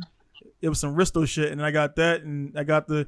Hopefully they're not cracked up because they moved 3 times Bro, since you might as that well point. do a video. You just So, be like, "This is some shit. This is what happens when you leave your shit and don't pay for it." Bam! Yeah. Let it be a lesson. It's like For real. fucking Kumite blood sport shit, man. But yeah, man. I want to man. ask you about something. Yeah, man. But So we're gonna get into some fun stuff. All right. What the fuck is Zilla? yeah. Zilla. Yeah. Shit.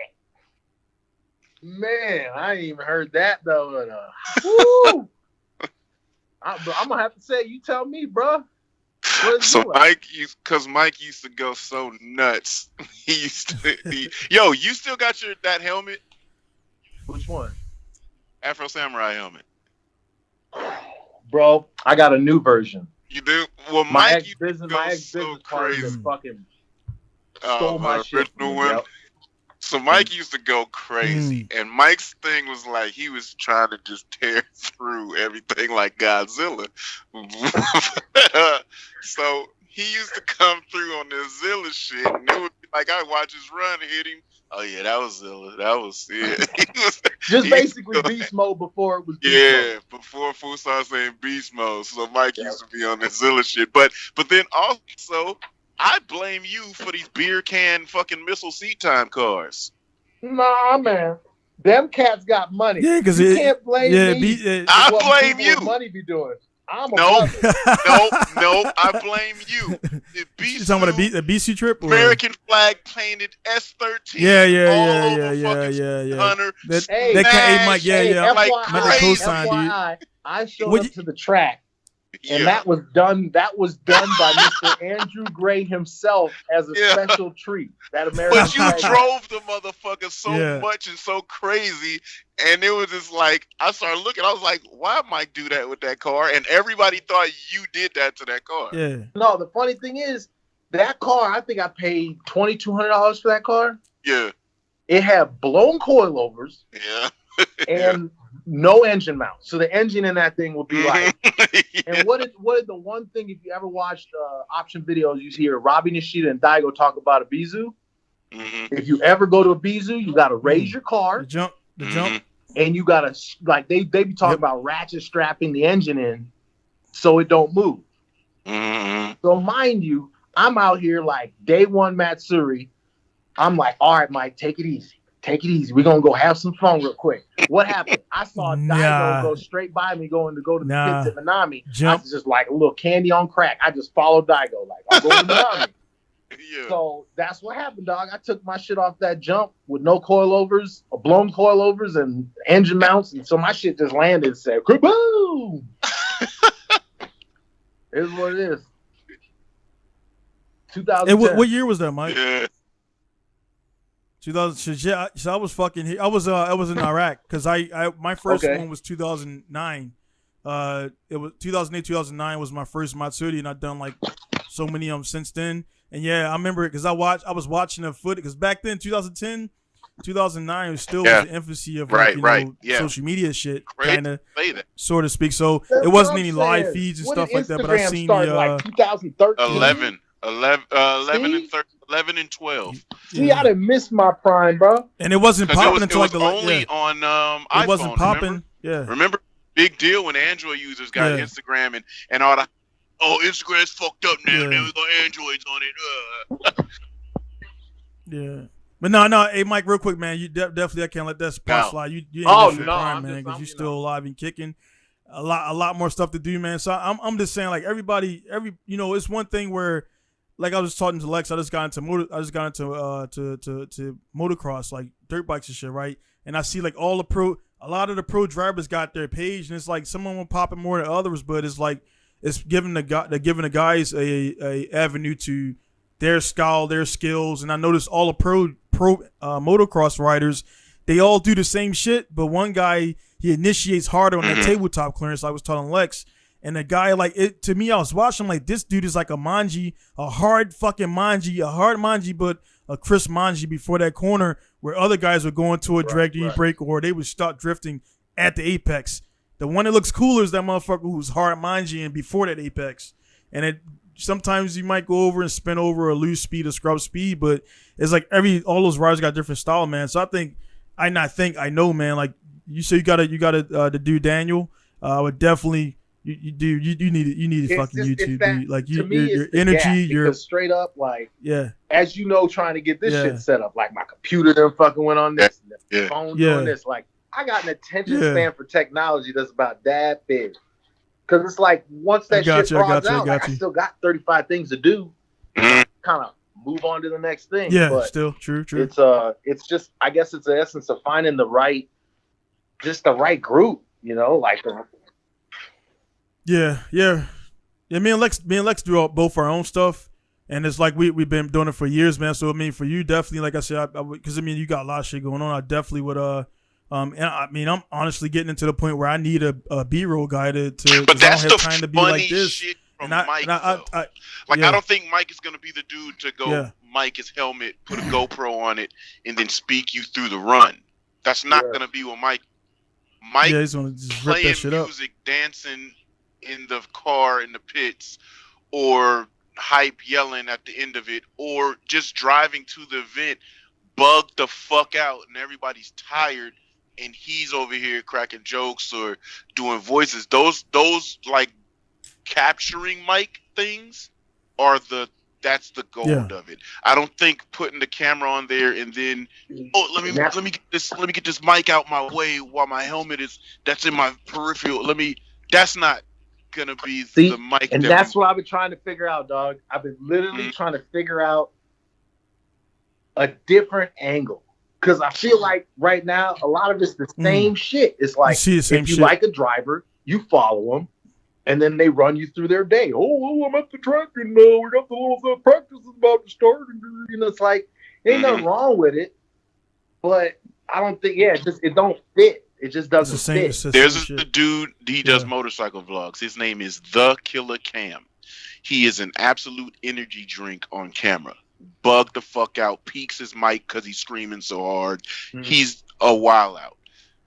He has a type of personality that I feel like that you do all the time, but your stuff is easier because that dude doesn't want to show his face. Right. But your stuff, when people randomly catch you doing shit, like it's funny as hell when you're 2 cars behind and you're wilding out, bugging out, and then a camera guy just happens to look and be like, "Oh, let me zoom in this motherfucker." Yeah, just on some golf shit. Yeah. You know what I'm saying? And then the editor catches a piece of mind. I can hear that. Now let me blend that into actually the background music of him drifting. Like you could probably have a vlog that has no goddamn line. Right, like people say, "Hi, I'm up. We're headed to the. Let's go. We're practicing." No, you can just start the video with you bugging the fuck out, and then drift, and then the end of the night. That shit didn't go like we fucking planned. Goddamn!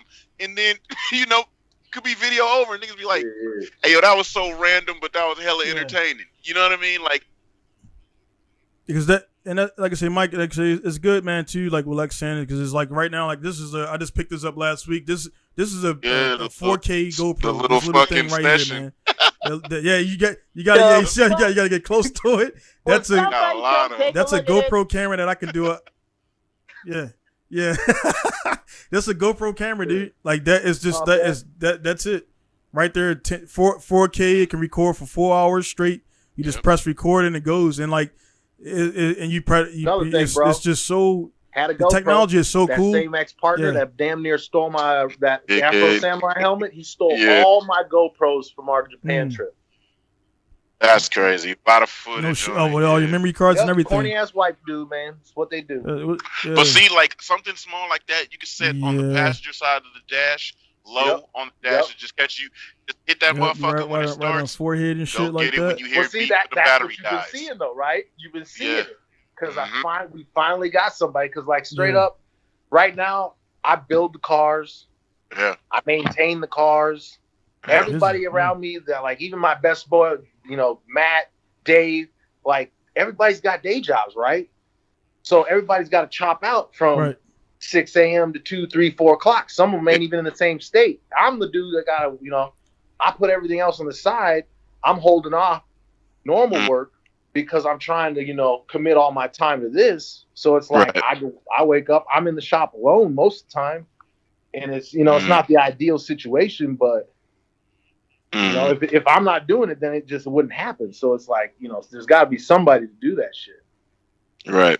And at that point, it's just having somebody around to capture it because, like you said, man, I'm just not the one that, I got the mental space to be thinking about angles and what I want to do with this. And that's why I told our new camera dude. Yeah. No, just keep it natural, man. Like that, just like you mentioned before, because I'm pretty sure you talked to other people before, and you mentioned like you was like, "Is there any talking points?" He was like, "Nah, just keep that shit casual," because like people don't realize that it's easy to see when guys like, "Oh, so the next question we're gonna ask you is this," like, dude. This shit's all out of the head as the conversation flows, and for the videos, I've regressed into kind of bare bones. Like just press record if I'm gonna even do it. Because a lot of times now, I don't even take a camera to the track with me no more. Everybody got a camera in the phone, but it's like dude, you see me drift that track 100 times. What are you gonna see that this time different? So now I only record if I'm going somewhere new.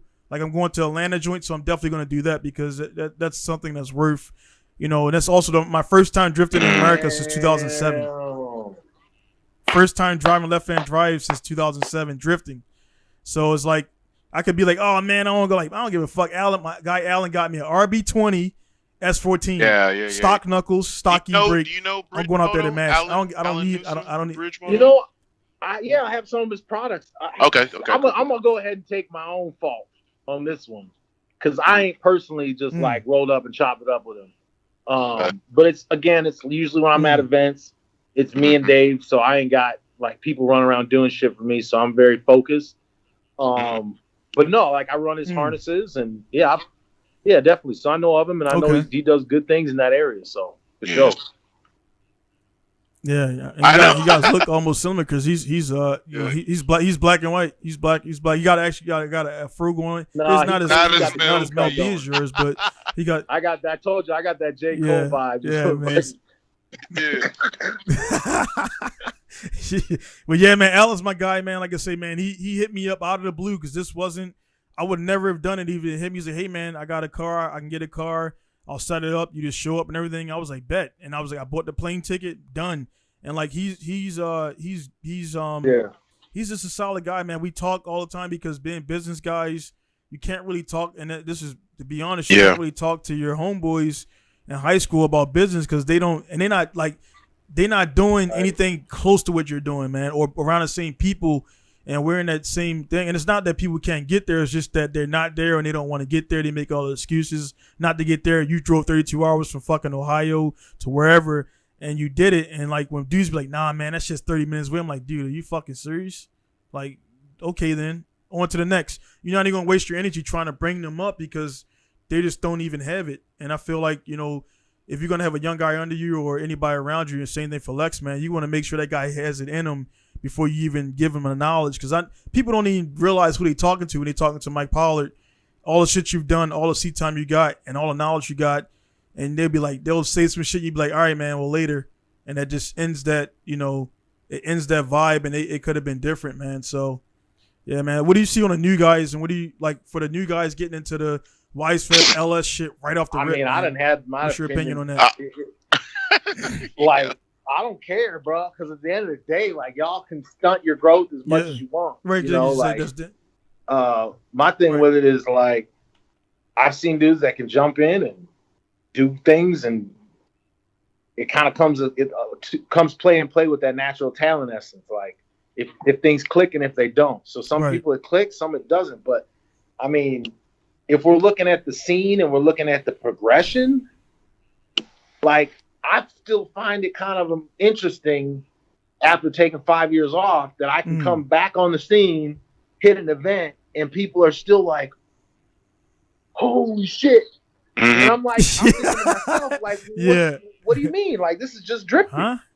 But it just shows that, like, the essence of people pushing themselves to the limits has sort of started to stop, and everybody just falling into line with the content they're watching, which is just, this is my sponsors, this is my car, buy this, buy that, do this, do that. But then there's nobody actually like helping them after the fact. They're just taking what they see on the internet, and then they just go use that as like, that's what I need to be successful.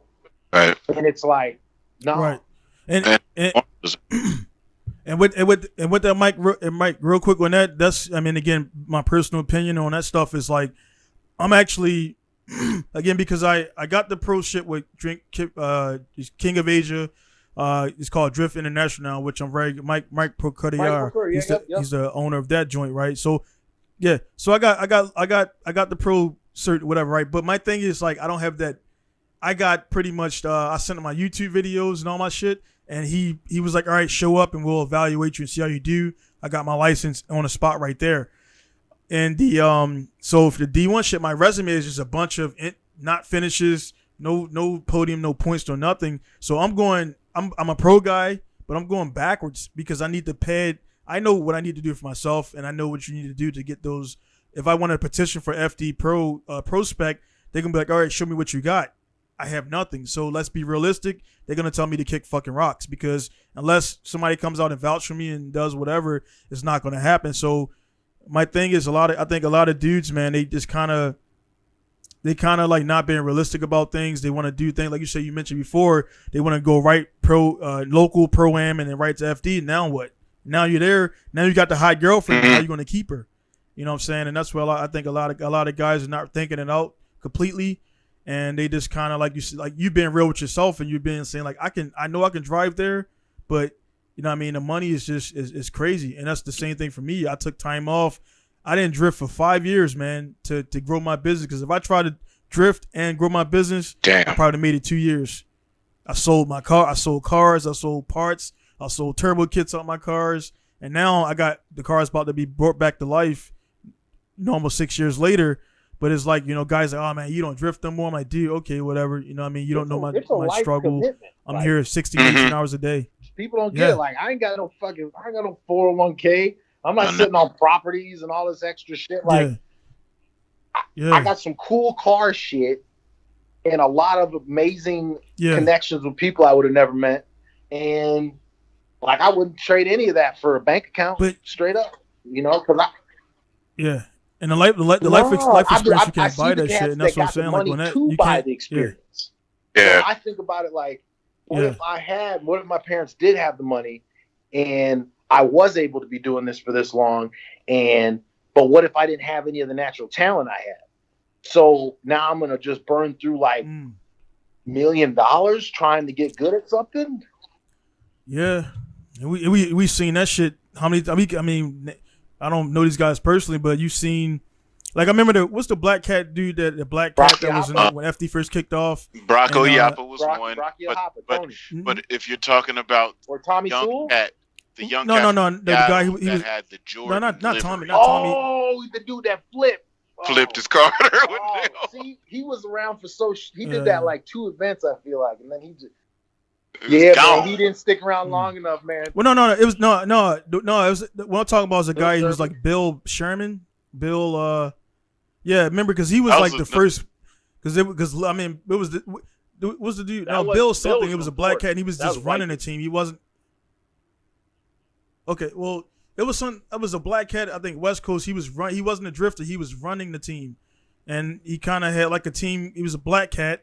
He had some money or some stuff, and he was running a drift team. And it was like when FD first popped off. And I don't know. Then he kind of he disappeared before I must have chopped off. Remember, because Big C, Big C that did a little import tuner shit. What was his name? Big C, man.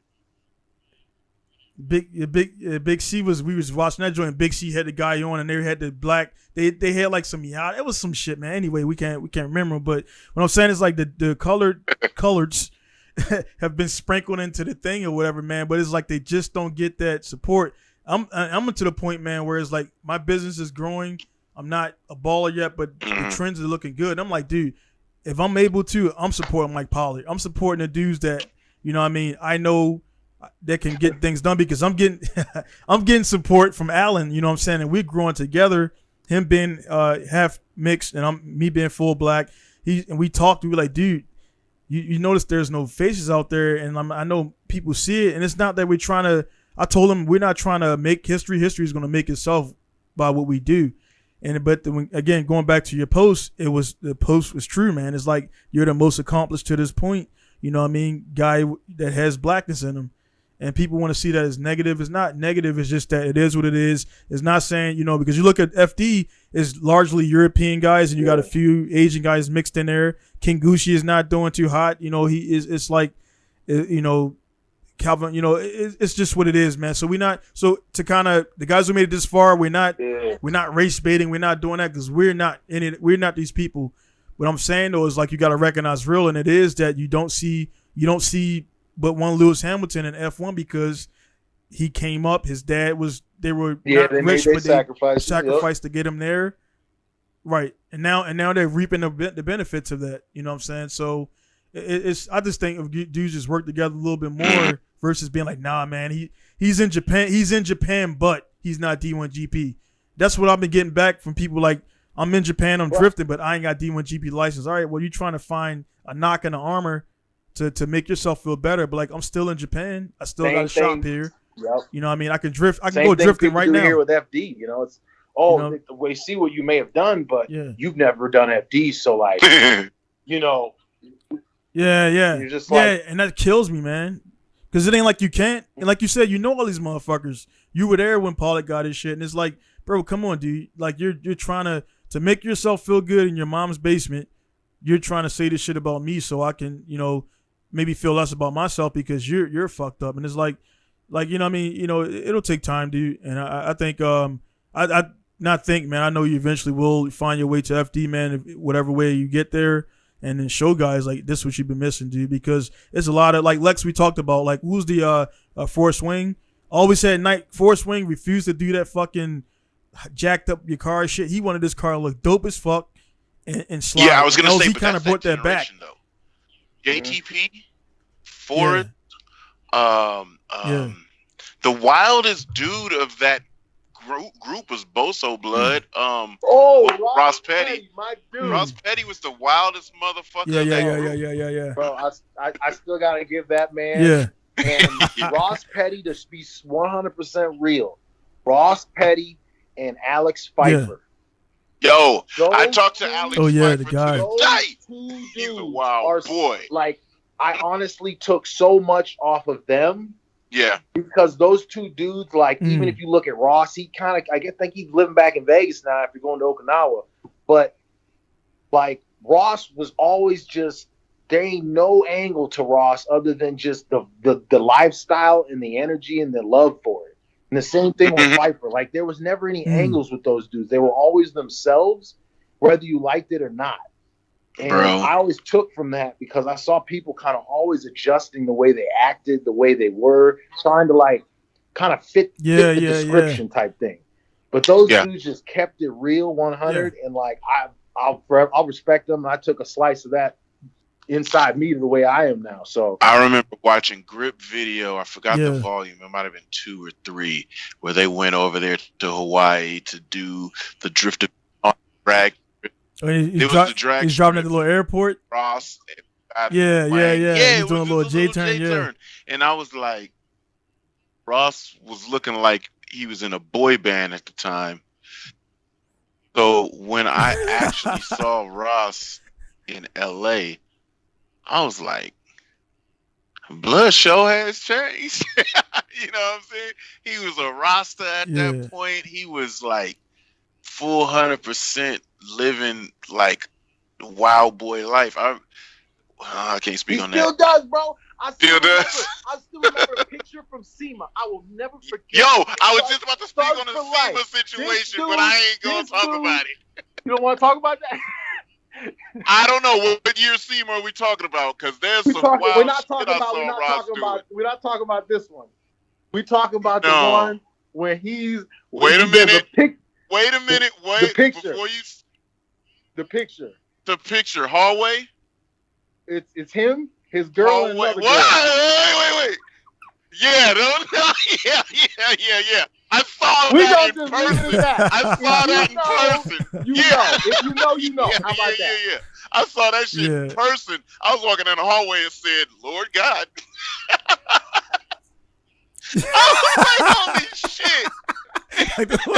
It just don't get no realer than that, man. That dude, from that point, I said, this is a wild fucking boy, yo.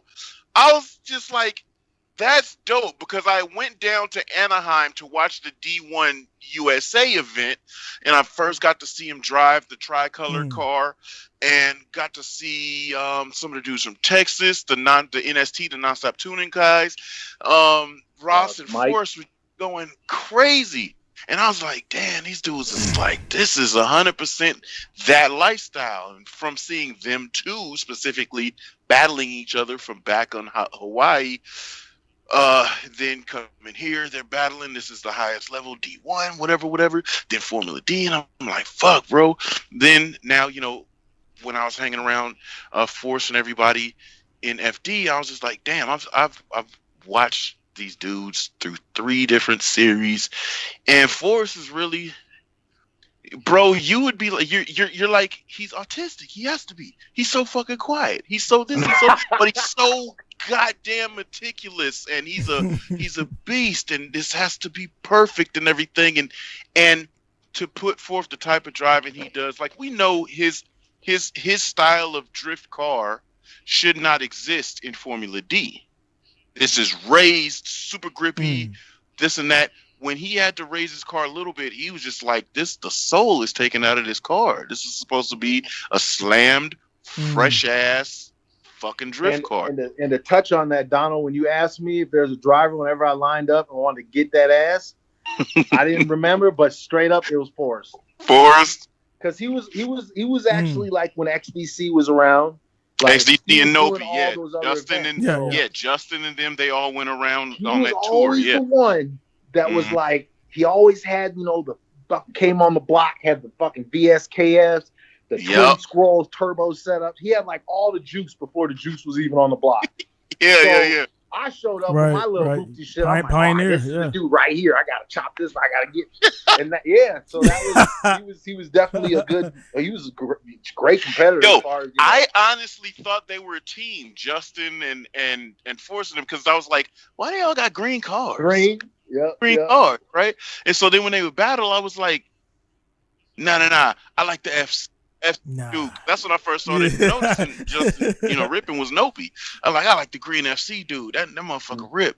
And then, so like when I first started to go down and hang out with Justin and everything, and I was like, okay, everybody lives like real humble beginnings. You know what I'm saying? Like, but Justin wasn't able to throw around a lot of money. He did a lot of balancing and playing with financing. Yeah. And it ended up working out for him. So I'd be like, I know, cuz he's got a real path, the realest. Same with Forrest, bust his ass, built his shit, just had a great style and everything. And again, not throwing around a lot of money. He wasn't a Nick Hogan. You know what I'm saying? Wait, he was? Okay, I might have not known that. You know what I'm saying? Hey, I'm just saying. Yeah. If you can ever remember a moment Forrest ain't have 3-piece wheels, a twin scroll turbo setup. I can't remember a moment. Yeah. All right, I'm just saying that Forrest hit the block. Okay. Forrest literally defined to me being like balling out, because he literally had the shit we all wanted as kids. Like he was ahead of the curve. Yeah. So, but mad respect, because that dude, big, because he lives it. Yeah. Like no other. And then speaking about Alex Pfeiffer, this is why I love being where I'm at in NorCal. I just say I got pictures of my hood flipped over my fucking roof, and Calvin Wan is on my door. Like, those are amazing moments that couldn't happen if I didn't have Sonoma Drift and NorCal. Joking about Tyler McQuarrie, like, you don't like to fuck with the grassroots, huh? You like to go home every day. You don't come drift with us. When Alex Pfeiffer come down and play with us, Alex Pfeiffer, I call him right now, and he'll just start cussing random shit. Yeah, he probably got a beer in his hand and everything. Yeah. Fucker. No, Alex be always welding. That dude never used to like start welding shit up and everything, man. Alex was the Alex kept it real, because I interviewed Alex in 2003, 2004 for my DVD, and I was like, he had the RSR S2000. And I just thought, and I interviewed Casper Canoe right after that. We talked about that last time. So that was my fucking favorite driver in F1 when it first started. Casper Canoe. So, man, I was like, Alex, man. So like RSR, man, they do this. They put you up in the hotel. He was like, nah, man, I pay all my own shit. And I was like, what? And that was that was the reality check for me, because I thought the sponsors was that. And even with that knowledge, I still 2000 when I first started the D1, tried to do it towards SL. I was talking to Njuku, other companies I don't want to mention because whatever, and Njuku's cool, still Ken Harris still cool with me, but it's like I thought that was what you had to do, and then now all those guys in my car, if you look back on my thing, I'm not associated with any of them, because I thought you needed to do that. I was selling myself for 15%. Alex is like, dude, you still gonna come out of pocket for hotel, fuel, tires, all that shit. They help, but they don't do everything, and that's what a lot of people don't realize, man. Yeah, so that was good. Now, I mean, Alex never. I mean, the fact that he would even talk to me, because other drivers like, nah, we good, and it's just the focus and understand that now, being a guy in the pits, and you want to focus on your stuff. But he was like, nah, dude, you gotta. you can't just, what he said on the thing verbatim was like, you can't just go up to him because you could do a figure 8 and get a contract to FD. Oh. It don't work that way, man. So on that, Mike, man, with the sponsor deal, man, like, you know, LZ just pulled back his major title sponsors and went his own way, and I kind of did the same thing. I didn't have majors, but now with my cars, that shit says Pinku style on that bitch, and if you get into my car, you paying for entry fees, fuck 15%. Yeah, I off. mean, you paying for something. Yeah, that's me same now. way, man. Yeah. Like, it's, you know, me and the couple other guys that, you know, we invest what we can. They help out the way they can, and we kind of don't have to answer to anybody. You know, that's why I can. Right. Yeah, we can do whatever we want. And at the end of the day, like, it does allow for that piece of there's no stipulations, but at the same time, like, you know, we're entering a realm, like FD is a realm where you have to have support of some kind if you ain't able to do it yourself. Right. So, I mean, I done had my 100 slaps over the years, like sat down with companies, 10 meetings, thinking they're going to give some sort of support, and just shit falls through at the last minute. So, you know, FD had shit rolling to go into it 2020, then COVID happened. You know, I lost my fucking job. Yeah. Dude, that 2020 seemed like, 2020 fucked up a lot of shit, man, because it was like 2020, I was going to actually come over and I wanted to do some Pro-Am stuff and started getting my feet wet in the American style, because again, I haven't been there. I started drifting in America, but I learned to drift in Japan. So my style is very Japanese. The high, you know, is very, you know, what you see out there, the BCU and a high energy switches, and the not the lazy style, you know what I'm saying? Like it's not like wait for the, you know, right. And the smoke thing just came out. I mean, Daigo's responsible for that on both, you know, America and Japan, because before that there wasn't a lot of shit ton of smoke. Now they factoring that in, and it's kind of like, because they're driving more faster, so Tsuchiya, if you watch Tsuchiya drift, you don't see a lot of smoke. Into to the scene around that time, which is like 2010 to 13, was sequentials. Yes. So they're the thing, right? I've never used one. Speed. Yeah. Horsepower and wheel speed. You know what I mean? Mm-hmm. Right. Right. Yeah. So that's right there. I mean, like you said, if you got a guy with a H pattern gearbox, now you got and these missing gears happen. We've all done it, and it all sucks when you fucking in a following or chasing, you fuck up the lead run, or you just fall back, and it's like you just went from fucking second to fifth or fourth or whatever, and it sucks when it happens, man. So like, you know, on that, man, what's your because again, I know you're not you've been you know all the guys there. Love, again, we had Love on the podcast. What was your ideas on the pro spec rule change? I'm up to speed on that. Funny thing is, the car I even have now that is the competition car, the JZ is making up there anywhere from 500 and 800 horse. We got front radiator, we got stock column, we got a GTR diff in the car, and all we got is a G4 side shift dog box. Right. So, like, to me, the rule changes, it's like, the funny thing is, the most people complaining or getting upset about rule changes are the people that got the money to do the rule change. Yeah. That's why I'm like, dude, what are you crying? Like, your shit is sell a fucking box, buy 8 fucking regular transmissions, because that's how much they cost.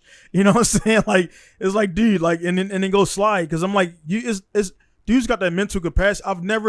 I've broken third gear one time in a 25, but I've never blown a gearbox in my experience. Run on 1-2-3s? I mean, oh, those motherfuckers! If you go any gearbox, axles, this is like, bro. Yeah, and that's the trim. I mean, I haven't been on really aggressive. I mean, I've been on like, hear the some crazy decent rubber, but not messed like up that. shit. Because 1-2-3s are kind of disappeared now because they got bought out. Every competition I've been at in the last 2 years, or let's just say ever since Achilles disappeared, outside of FD, obviously, if you're driving against any driver that's competitive that has an FD level car, every single one of them dudes got 1-2-3s hidden in their trailer.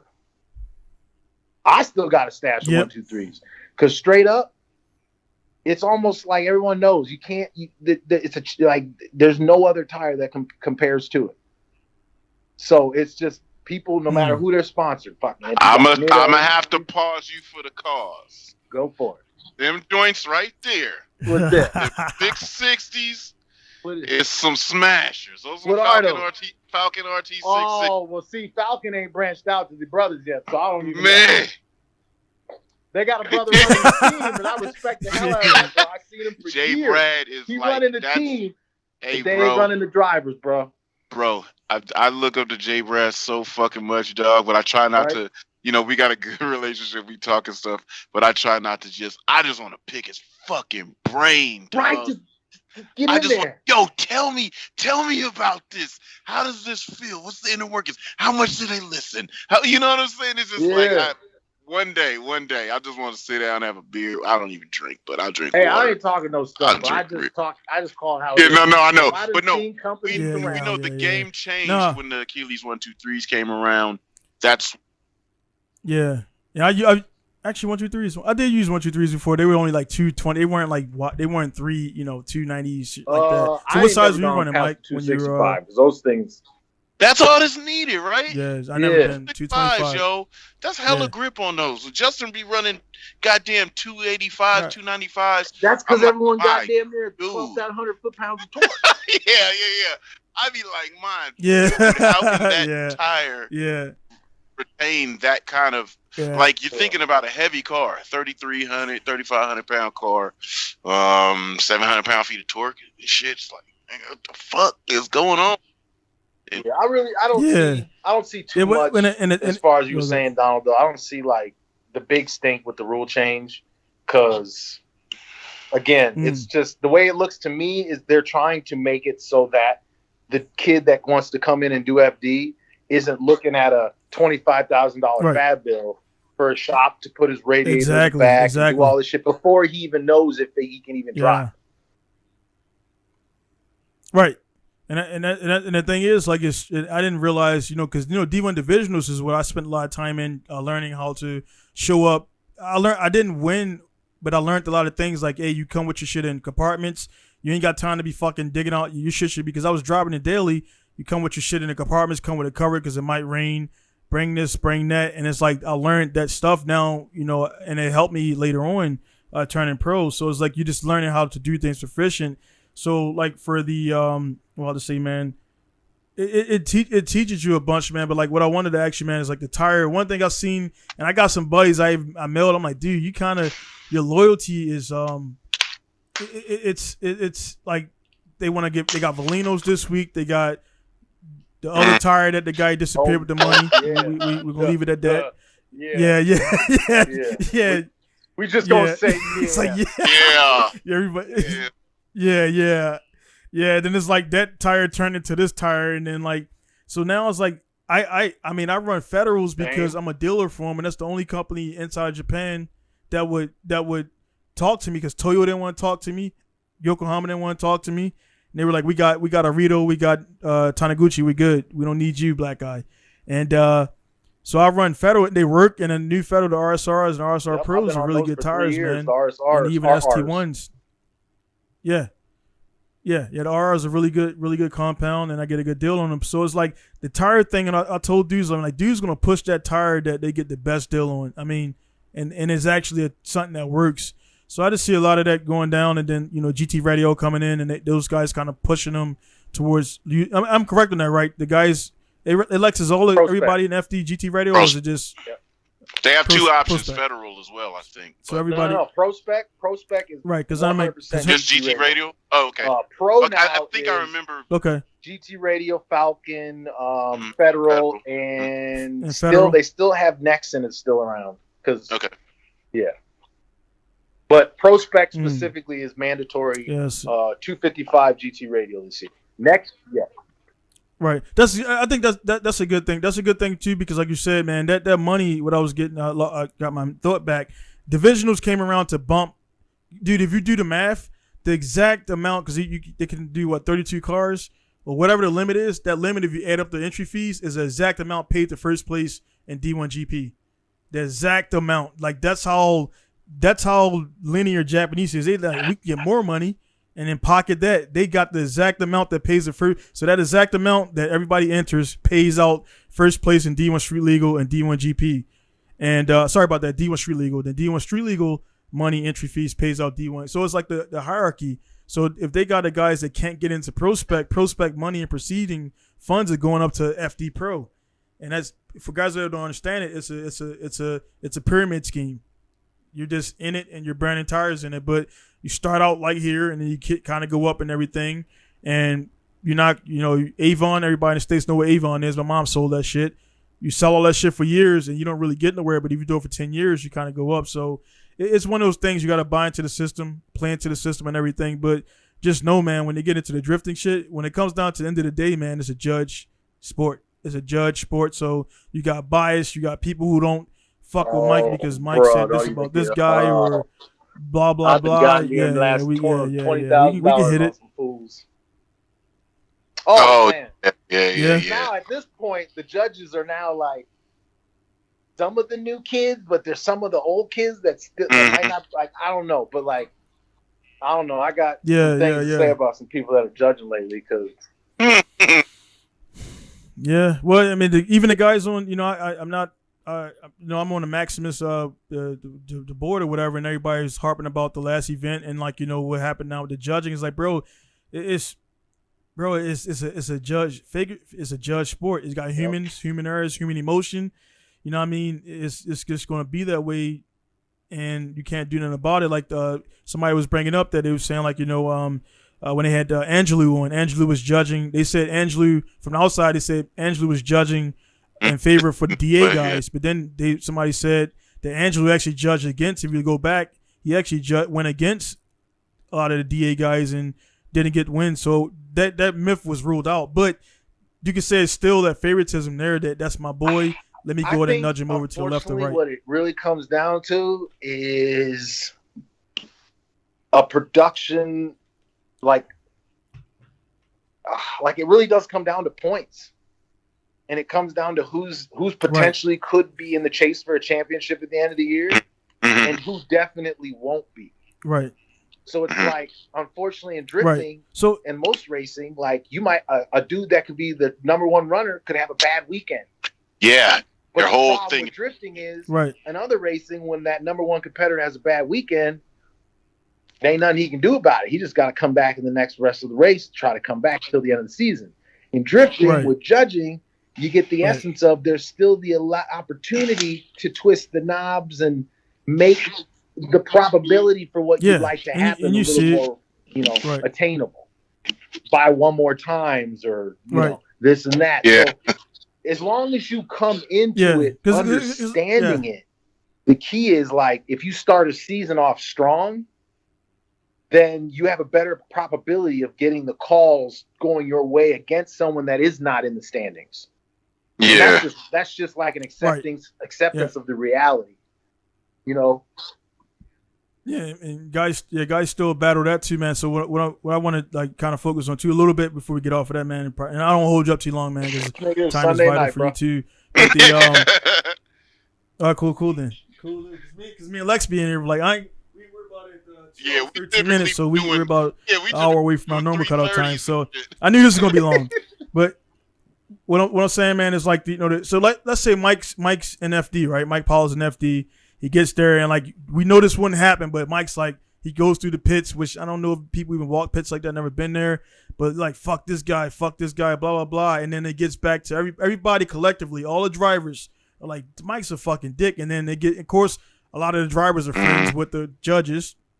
That's something I don't really, I've been a victim of that, and you can't help it though. Some guys are more friends with the judges than other guys, so they like it gets to the judges. Yeah, we're at dinner. Mike's a fucking dick. Next thing you know, there's a decision where it's close, and that shit comes back into like, man, I remember when Mike's a dick, man. Now I'm gonna go ahead and give it to this guy. That shit that shit happens. And if you think it don't happen, man, you guys are fucking delirious, man. And that's why, like, shout out to the FD judges right now. Like, I got nothing but respect for all of them. I know Ryan's judged me in the past, back in 2012 in Canada. Yeah, Lontaine, Brian Egger. He's judged me many times. Chris Uhl, like, honestly, like, I can honestly say this year and last year when I watched FD, I can legitimately make sense of their calls as I'm watching, breaking down their criteria. Because you're a pro guy, yeah. Right, and that's what I mean. So with the guys who are getting, because there's more as more fans come into play, not NASCAR level yet, but the live stream is going. I really commend. I mean, I'm not, dude. I've been commending FD for. I just kind of got back into it. I told Lex the last time I watched FD was fucking Tanner Faust winning. So yeah, until last year. So I didn't know. I heard about James Dean. I know who he is. I just heard about the James Dean regime and the Werthals. They're just killing shit. And Daigo had his little year and rookie of the year and got out of there and stuff like that. So I heard that stuff, but it's like I had no interest in it because number one, the live stream was really bad when it first started. Now it's really hyper polished. It's really good production, yeah. And it's only going to get better. Bring in LZ, and now like let's say LZ he's getting good, right? And I'm not an LZ fan, but I'm just using him because there's a real talking point. When he gets to the point where he's constantly in the top 8. And then and he's going to always have his fans, and he actually gets up there, top 8, top 6, whatever. They're going to push the shit out of that because if he gets podium and stuff like that, it's going to really those viewers. Because when he get kicked out, if you've been on live stream, you've seen it, Mike. That shit be like that shit goes down. So I can tell you right now, but I'm gonna promote this video. I'm gonna get a video from you when we get offline, and this probably will be the highest viewed video because honestly you're this like for Drifter that I've talked to. I mean we had a guy on last week and everything, and it did pretty well and everything. So Ryan Literal, my man, I'm like Ryan Literal, another Team RB, yeah. And now you're Team JZ. See. Explain yourself, soldier. I'm team 6, bro. Yeah, that part. I'm sorry, bro. Like Ryan, yeah, I love the dude. You know, he done. I know his scheme right now, so I'm gonna let him play his little game. Yeah. I ain't gonna call him. He told us what it Yeah, was. we know the game. Yeah. But at the end of the day, like, it's like my RB. I'd have an RB in my car. I still have an RB at the machine shop, waiting to get a damn dry sump, waiting to get all the oiling issues sorted, so I can damn near know that I'm not going to blow the thing up. Mm-hmm. So it's an essence of, I say this to, like I say with everybody with this Jay-Z RB thing. The key to it is, yeah, you got the license with every motor you got. Yeah, RB, Jay-Z, and LS. Jay-Z out the box. Wait, you done drove an LS? You're disrespectful, man. Hey, bro, I showed up to an event.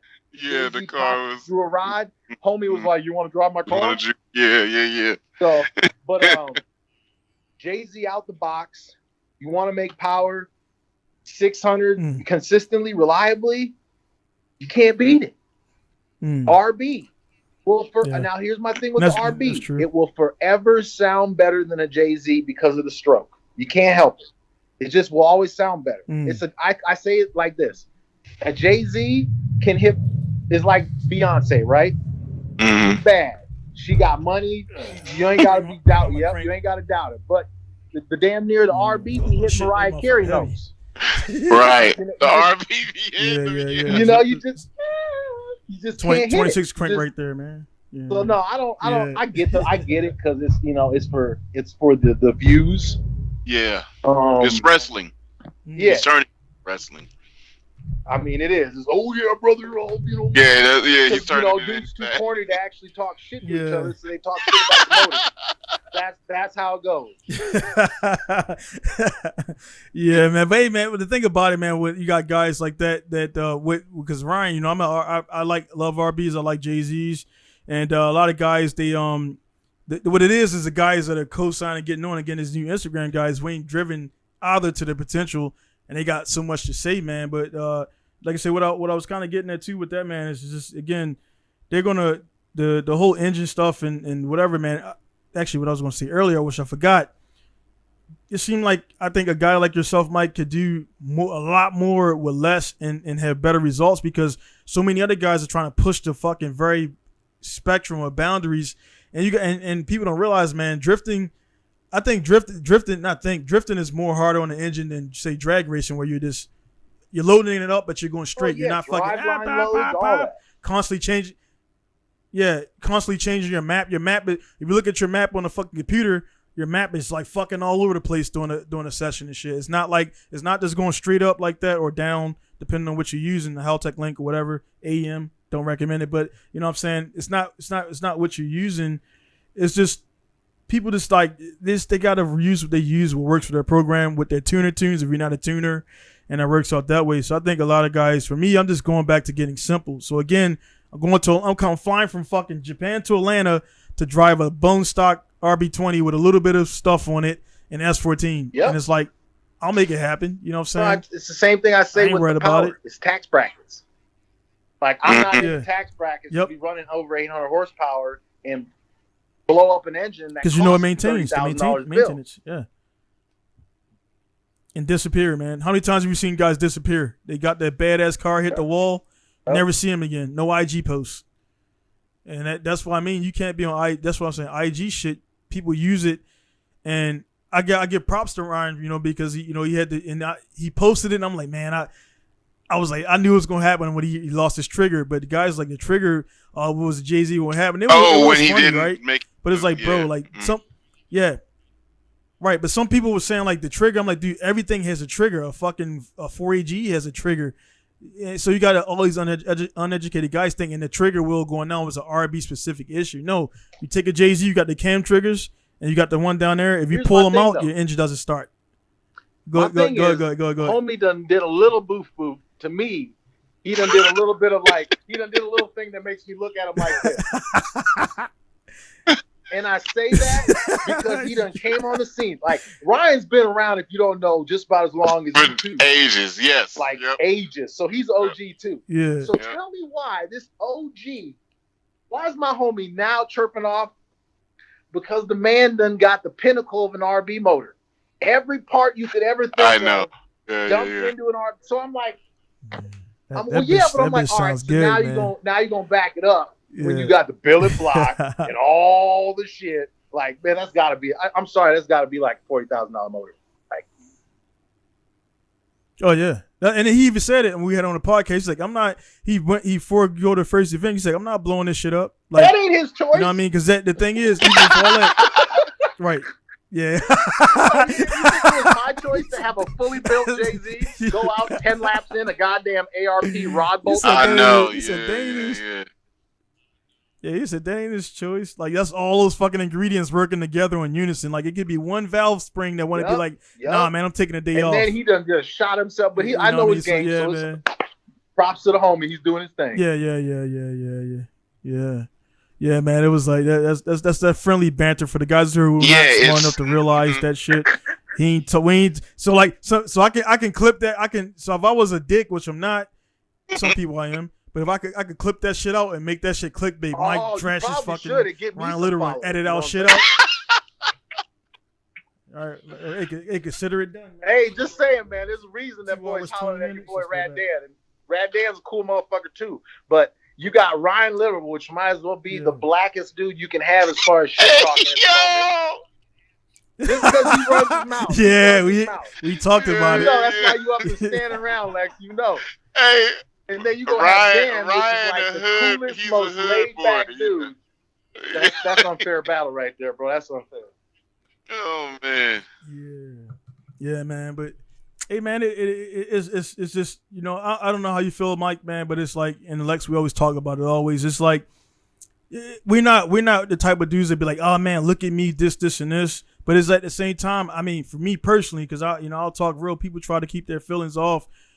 I feel like I should have more support behind me, being the only American in Japan with a shop, being the only black guy in America with a shop, all the shit I've done here, right? And dudes be like, they don't even, you know, they hit me up trying to get a discount. I tell them to fuck off, and they be like, you know, oh man, I thought we supposed to stick together. I'm like, nah, dude, you're trying to take money out of my pocket that I ain't even made.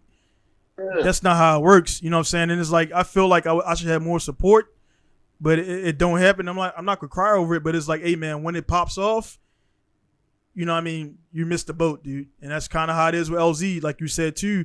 All the people that was in his circle or whatever, and this is with everybody, because JR, you know what I mean, I tried to hit them up, and we were actually in a circle closer than I knew back when he started with the Falcon drift show off with the SR20, S13. But I was like, nah, man, I'm a street drifter, I'm doing this, and I missed that boat to get on JR before, you know what I mean, not get on because I don't fucking get on what to do, but to be a acquaintance of his before the rise, because now it's like you gotta safeguard yourself and everybody wants something and shit. And like you said, the homeboy who stole your GoPros and all your shit, he probably came in with a good game and then like showed himself, revealed himself, and it's like we gotta protect ourselves from those people. And you know what I mean, it's like that's why I don't let everybody in my circle, man. Dudes hit me up weekly, hey man, let's do this, let's do that, let's export this. I'm like, dude, all right, go in and give me $5,000 so we can make it happen. Oh no, man, I thought we was gonna be able to front it and make the money as we go. I'm like, no, it doesn't work that way. You know what I'm saying? So it's like, you know what I mean? It is what it is out there in the industry, man. But it seems like, I feel like personally, man, you should have much more support. I've always, I know I got a little voice, but I've always right. supported, man. Not only, and see, and this is what I like. Yeah. People don't know we're friends. You know what I'm saying? There's a lot of people that I associate with. Yeah, I mean, I didn't know it was that deep by terrorists. He about to fucking Mike locked up on some fucking that's what terrorist I shit. like. I like that. So like when we were at Sonoma and he was spotting for, you know what I'm saying, Josh, and I was doing the announcing and everything.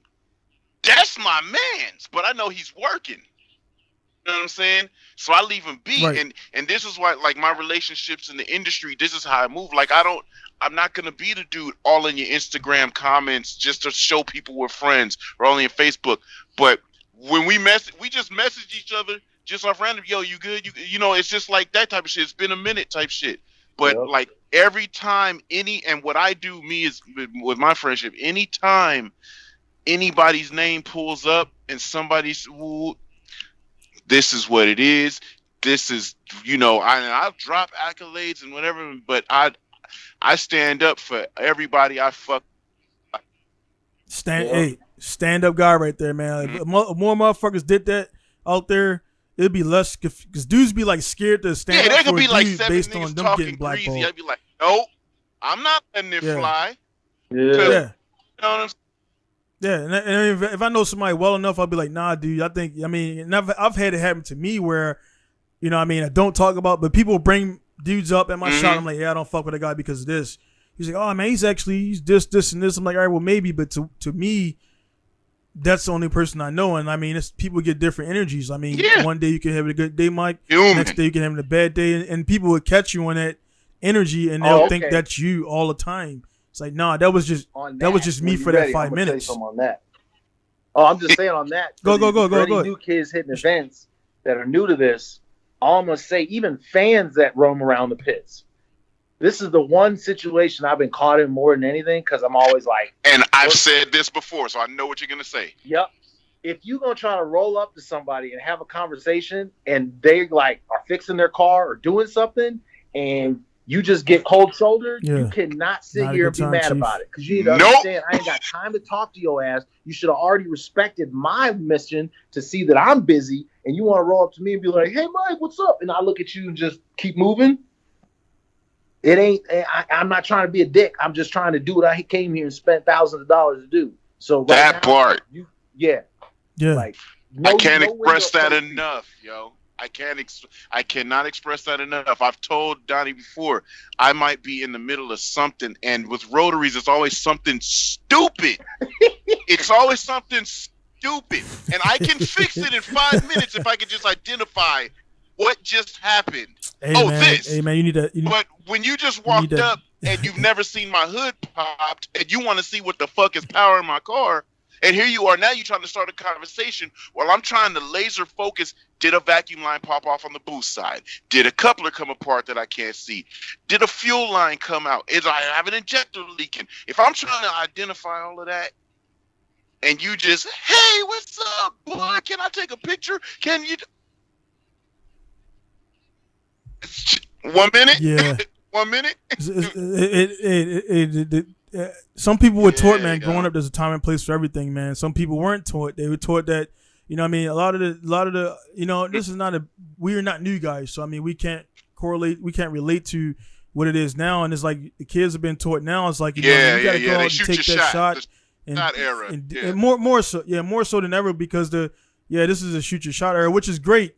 But at the same time, like you gotta, like, bro, you got to know, like, if I go to a NASCAR event, you would never be in the pits anyway, the NASCAR event. So it may be a bad example, but if you go to an event and you see the guy scrambling and working, I would not go up to that guy and be like, hey, man, so how's your dog doing?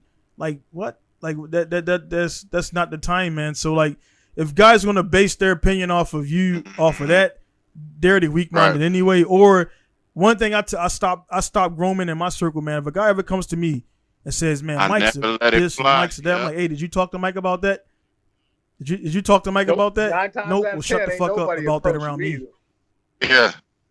Yeah, because you ain't got a problem. If you ain't, exactly. If you ain't talk to me about it, then If you ain't talk to me about it, then we ain't got a problem as far as I'm concerned. Same thing for my customers. If my customer had a problem with his car and he didn't email me or call me, no problem. there was no problem. There was some shit that I told the guy. Yeah, I told the guy the other day I did a manual swap. Hey man, I'm doing a manual swap. My area of responsibility is this firewall in front. So if your rear bearings are fucked up, that has nothing to do with this manual swap.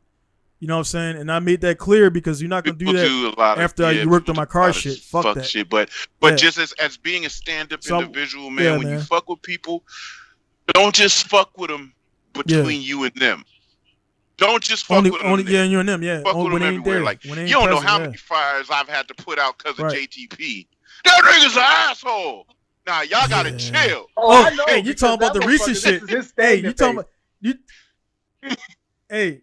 That recent shit with the old thing, oil on the track, the old thing, everything you told me about, everything you told me about JTP Lex, that came. I was like, I believe Lex, but when he said, yeah, I knew, that motherfucker solidified. That's who Justin is. If he did not say it that way, just like Mike, that, I would have. He would have been fake. He would have been capping.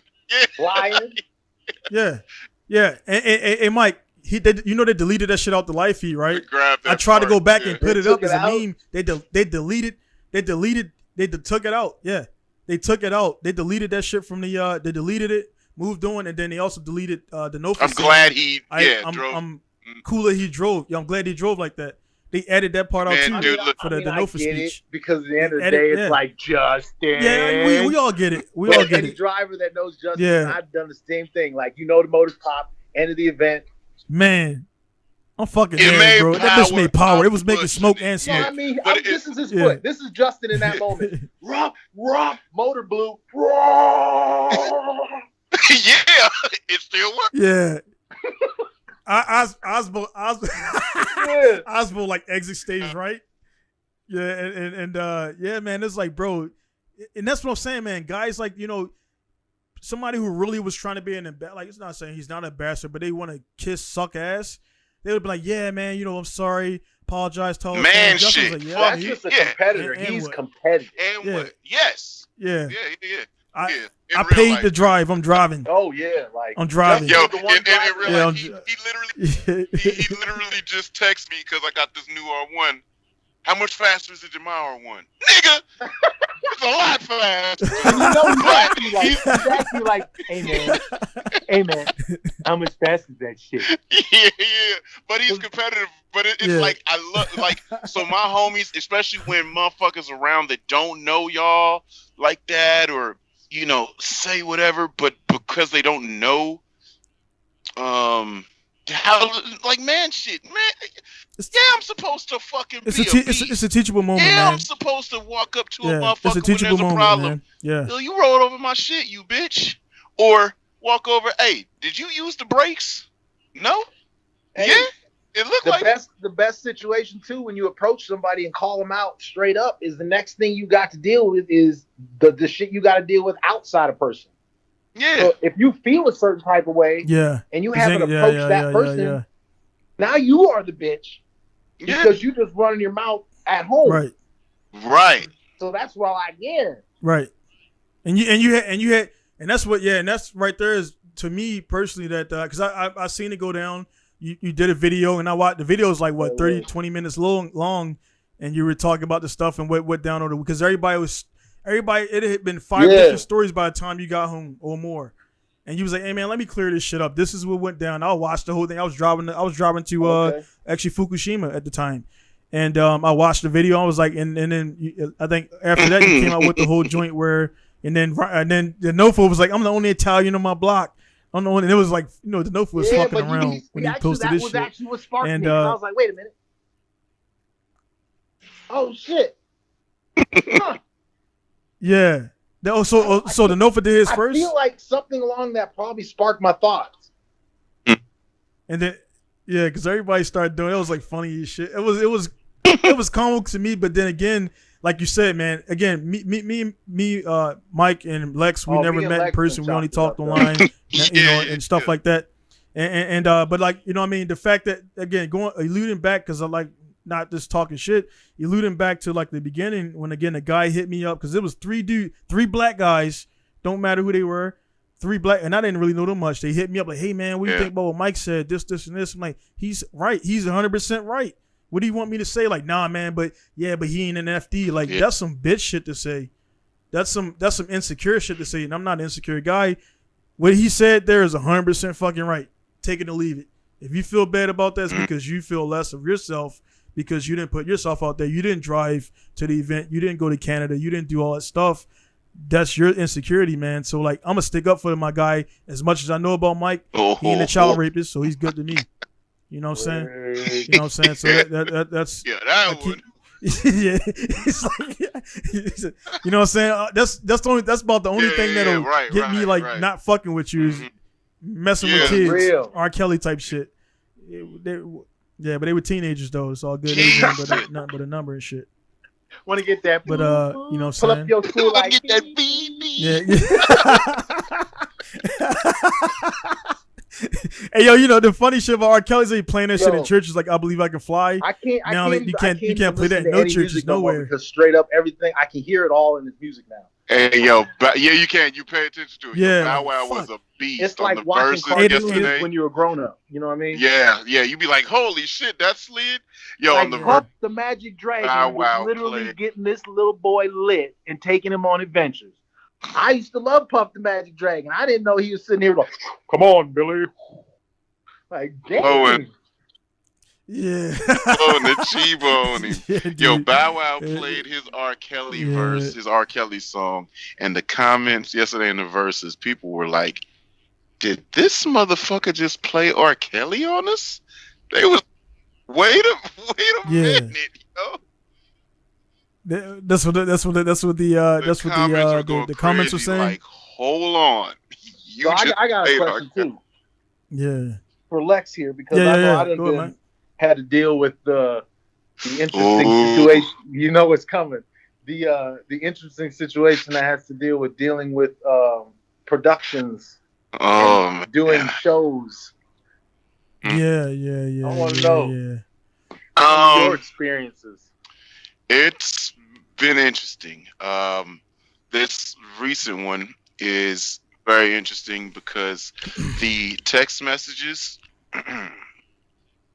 they go one way, and you're like, oh, this is great. This is going to be cool. And then the trailer comes out, and it's all white. Ghost. Man, what is shit? It's all white. I'm like, all right. Okay. So now I'm like, fuck. Now I'm nervous. Like, how are they going to edit this? Because the unique situation that happened with my situation is possibly what turns the rest of the show. So how the show goes after me, first car, first driver, first event, first season, first episode, first. I went for it. I was like, I want to do this. I want to set the trail. What happened with me changes what happens with every single person after me. But there were a lot of points of dialogue that is very telling, and I hope they stay there. All right. I'm hoping now we gotta plug it so we can all watch it. I hope they stay there. I'm looking forward to it. It's super unique. The thing about it, like us, right? We're super competitive. Ooh, man, I hope it stays there, because it's going to show you something, and when all of this is happening, you're gonna be like, yo, that boy went for it.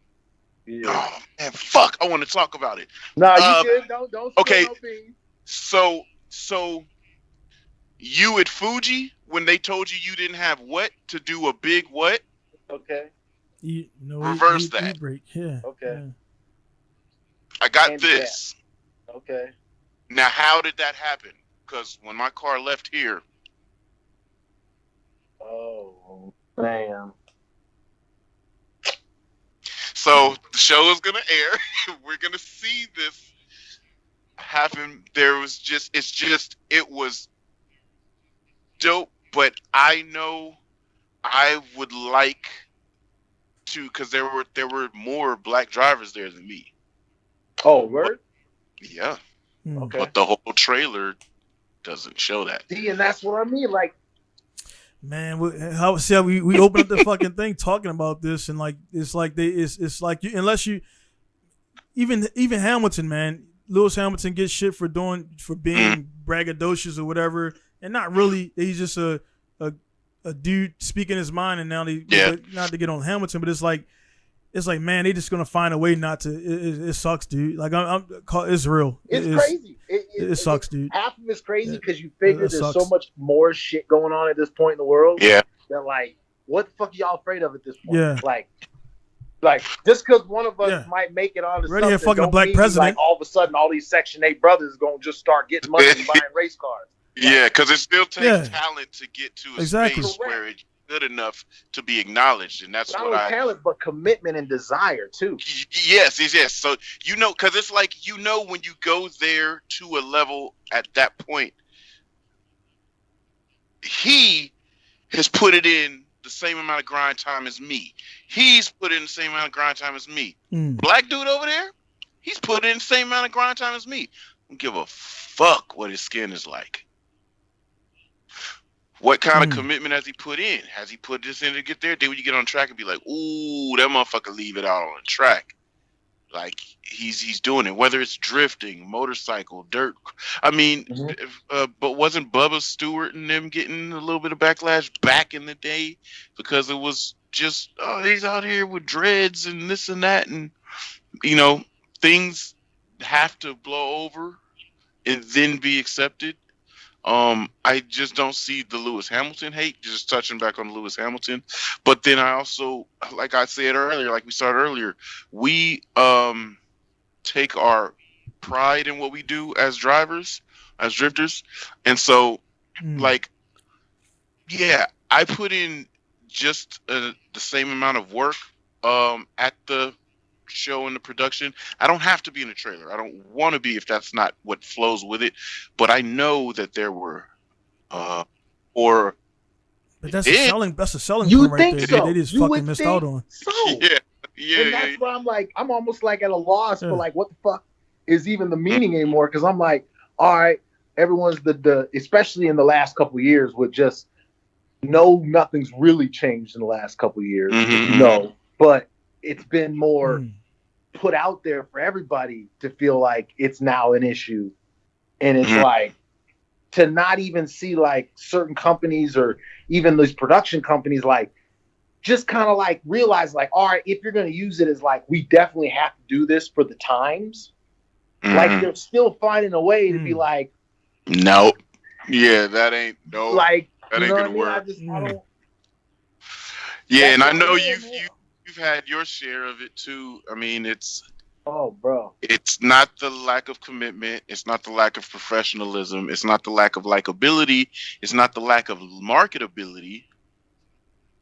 Then you just get forced into what corner of I don't want to be the dude saying it's one thing, but what is it if it ain't one thing? Yeah. Yeah. And then like you'll get the thing where too, like, again, my shop is afloat. So let's just use me as an example. My shop is, I make enough money to stay open, not balling yet. But like, let's say I get that client from the Middle East, because I always make it as a joke. I get that guy from the Middle East who's got a blank checkbook. Hey, I want 10 R34 GTRs, whatever they cost. Get it ready, get it out, because there are guys over there that can do that. So I get that guy. That's a constant thing. My scale of money goes up. I gotta pay more taxes, but I got more free money. I start reaching out to select guys. I had a guy here in Japan that didn't go well. He was a black guy. I was really disappointed, and I'm still waiting for the guy to hit me up out there, Cadell. Still waiting for you to message me, man. It ain't. We could talk. I said what I said. You got to get back with me if you're watching this. But anyway, it's like, you know what I mean? I want to support who I want to support, and I ain't got nothing against, like, I don't want to make it like guys like this is a race. I don't like Chinese. My wife's Japanese. It's not sideways. That's It's straight up and down. You're right, though. Straight You know what I'm up, saying? it is not You know what I'm about skin, because Yeah. we all know that. We are this far into this game because we didn't look at that shit. Right. Because I could have been Crown. Because when I'm from Crown, you had Crown Vics and you drag race. That's what was the thing. With, you know, and when I got into drifting, I was going out to Rockville, and I'm the only black cat out there, and I got to fight to be accepted. And I'm like, at a certain point, I'm like, man, fuck this. I'm just gonna do my thing and they'll see the results. And now, well, because think doing about what that. I do, making a living off of it. But get it from our type 2. Are you fucking with them Chinese ass cars, nigga? Why you do? Yeah. Exactly. Japanese. Chinese, yeah. I don't give a fuck, blood. What that shit gotta be? Yeah. The Asian ass car, man. Yeah, so we get it. That's what I mean. Like, what? You ain't American? Where's your blood from? I know. Right. So then, like I brought up T-Pain, right? Because I mean, we all knew T-Pain, and like I ain't getting that dude's pockets. He's reinventing himself. I got respect for him. He's in the drifting, right? He got. I see JR. You know, reached out to him, said, "Don't touch the car. Send it to us. We'll build the car." Blah blah blah. Because they built another car before that, his S14. So T-Pain, not in his pockets, but I know he has the resources. If he wanted to push somebody there, he can. You know, if there's a black cat doing this or doing that. Not saying that he has to, because he can spend his money how he wants to. But for me, if I'm got a certain amount of money, I'm not going to give the money. I'm not going to put my money towards a person that already has an upper hand. I'm going to go with somebody else that needs that bump or needs but has and that's the what talent. I'm doing my fucking money. You have to remember, right? It has a output. talent. You want a bottom line. And me being a driver too, I'm going to drive too, obviously. But this thing is like what I'm saying. And make an example. Long story short, is if me being a black business owner supports another guy, then it's like, oh, you only supporting him because he's black. Like, no, because I fuck with him. I like his style, and I know he's going to go out there and even if he fucking loses, he's gonna fucking drive. And that's what I'm saying. You get rappers, you give a rapper a dope ass beat, because I make beats. They don't use the beat, or they fuck the beat up with shitty ass lyrics. You don't wasted my time, man. You don't wasted my beat. Right. You know what I'm saying? Nobody else can't use that. So it's like, you're gonna do what you're gonna do. Me, I got my own agenda and what I want to do. And from Lex to sharing it with me, this made me really angry, to be honest. The story you just shared with me, and them I'm there. in the trailer, If you I was so hyped about this. I'm the hand that grabs the money from Letty. Okay. Ask Lex. He can even say this. I commented on Lex's post with that, literally just thinking all he was talking about was like the homie sticker. And I'm like, I didn't even put together the glove in his arm. So I'm like, damn, we done missed out on another one. And then I found out in some other comments that like, no, that was actually him. So then I was like, oh shit, hell yeah, dog, that's what's up. But it's like, I had to know him and figure it out on my own to know that he was actually in there driving versus like little white girl, white dude, other corny dude. I know a couple cars, and then like I don't like to be like that because at the end of the day, like so look at the trailer. Just look at the trailer. Yeah. Indian woman. Yep. White girl, Asian man. Tune in next time. Yeah, dude, that's fucking unfortunate. You had Hyperdrive, who had Aaron Parker and Woodbury, Tyree, and you know, I had him on the podcast early. I'm still wanna get Aaron on, man, and talk about his experience. But it's like they at least, you know what I mean, they didn't shun him out. You know, they didn't have the best. You know, Tyree had the KA, which I was loving that, because he came in there just like bare bones KA, and then Aaron Parker had his RX-7, which I know RX-7s and know the dynamics, and some days it's just not your day with the car. And they still gave him a little excerpt in there talking about the teaching and all that stuff like that. So they didn't ice him out. Now, they could have been like, nah, I must say, you're out of here. I must say that we have not seen the show yet. We're just speaking on representation. Right.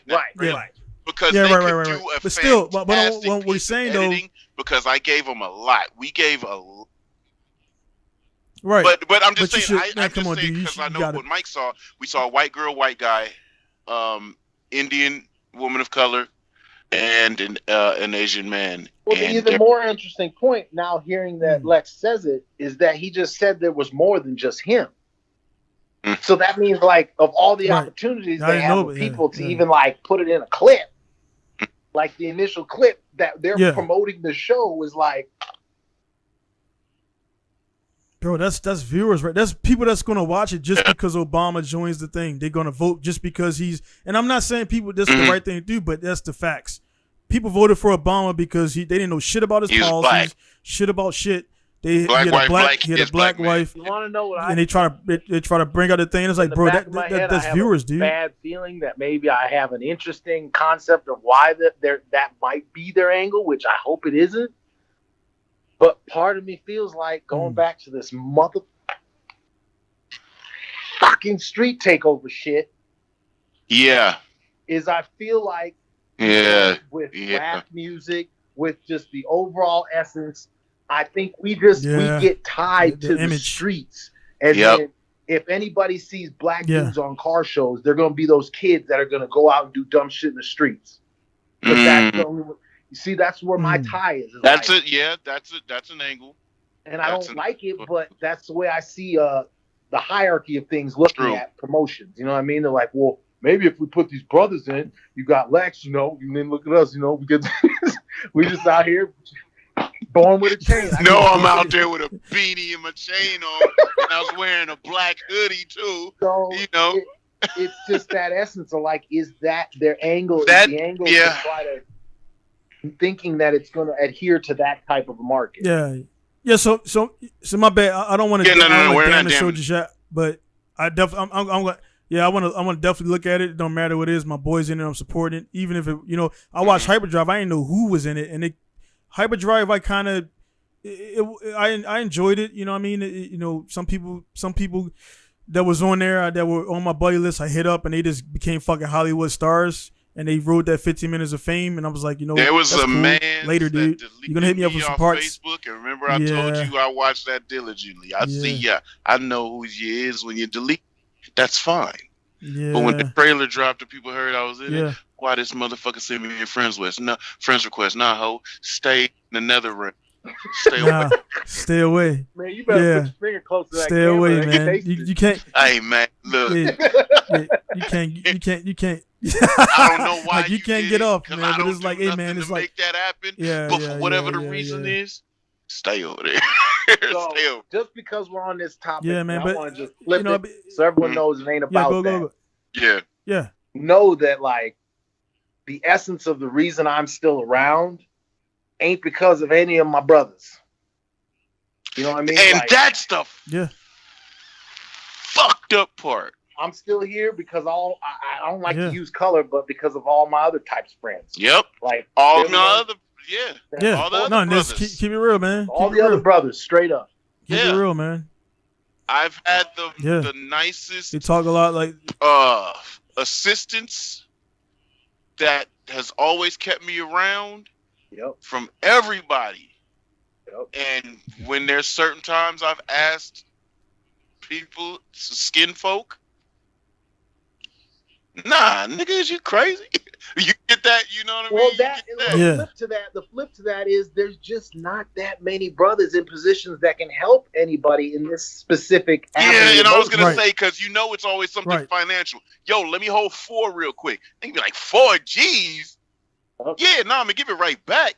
But like right now, I gotta move some stuff around to make something happen. Yeah. That's true.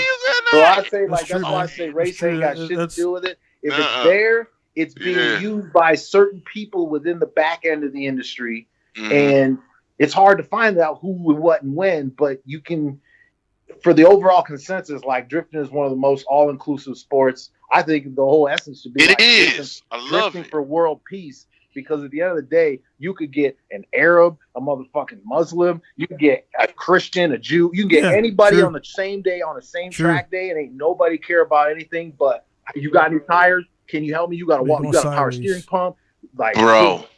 I was looking at an old video. It was me on a podium with Tyler Drake Wolfson, a white dude. This other cat, Luis. And it's me, and we're all spraying each other with champagne, high fives, and hugs. That's world peace. Mm. Don't know nothing about what what's people's views, political. I don't give a fuck none of how that you shit. feel about guns. I don't give a fuck how you feel about policies. We just had a dope time right here, right now, with y'all, with us. We all just had a dope time together. Yep. High fives and hugs. The vibe is good.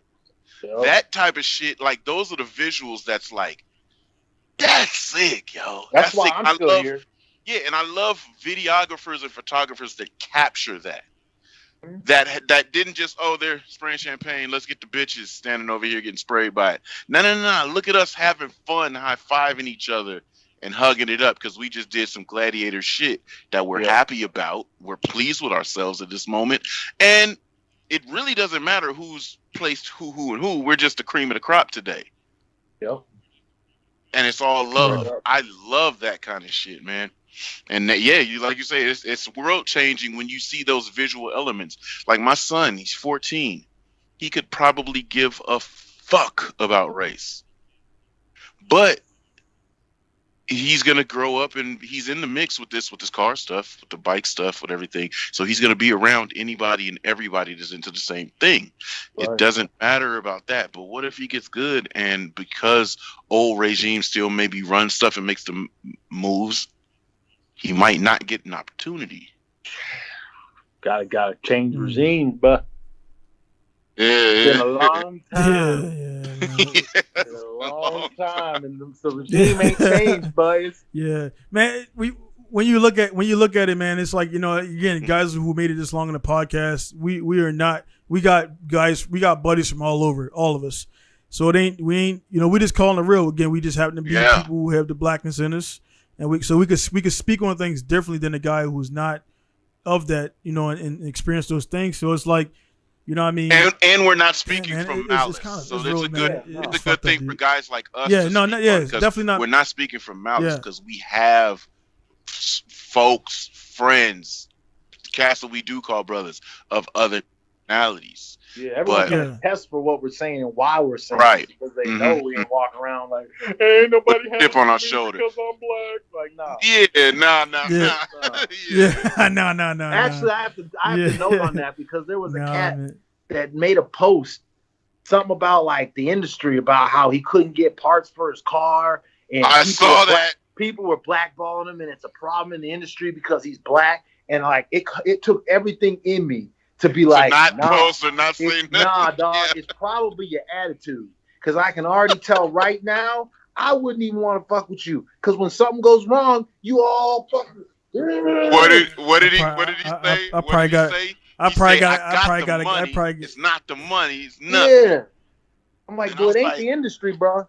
Yeah, I think I know. I think that dude you talking about been in my inbox. Not pretty much. Like, it ain't about that, dude. It's about the way you come at companies, the way you present yourself, and the way you deal with adversity. So yeah, if you had a part order, guess what? There's so much shit going on in the world. Like everybody knows you can't get shit no more.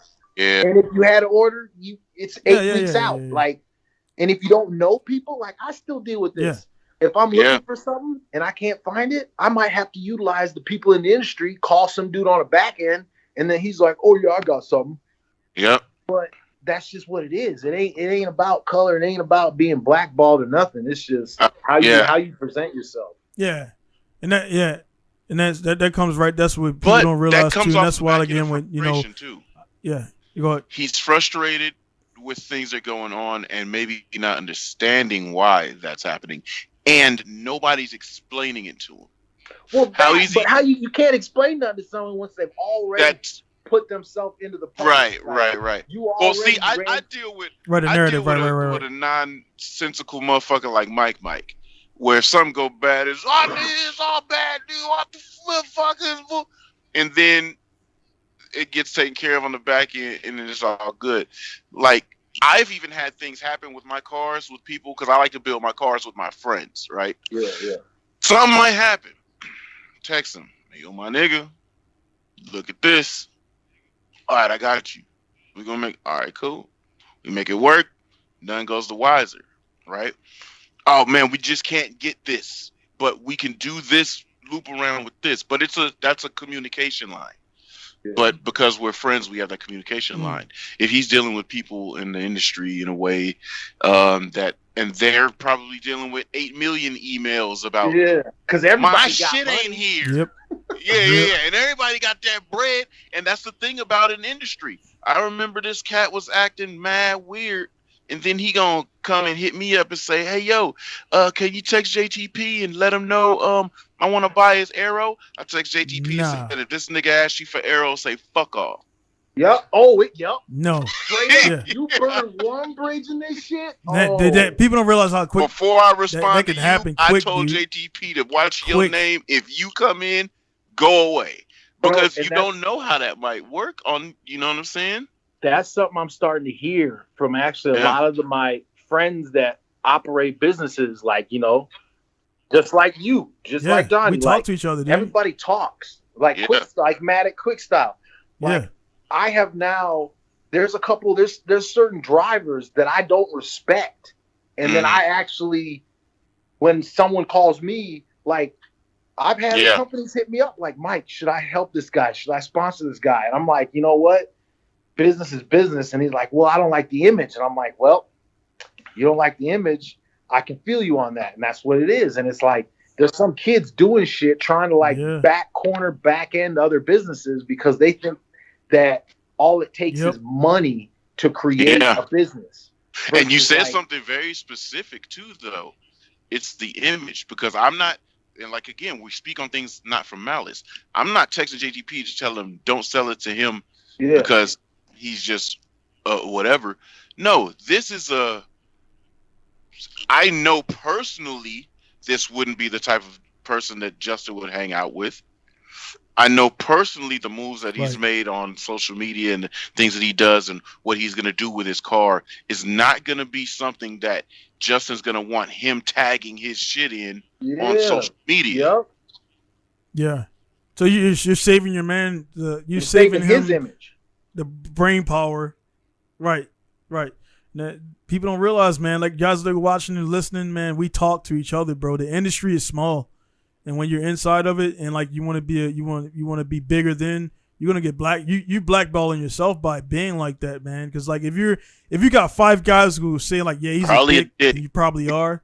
No, Dick is not, a different kind of shit. But if you got 3 or 4 of those guys could be like, nah, man, actually he's this way, then like you got to go to course. Again, I got 2 guys right here.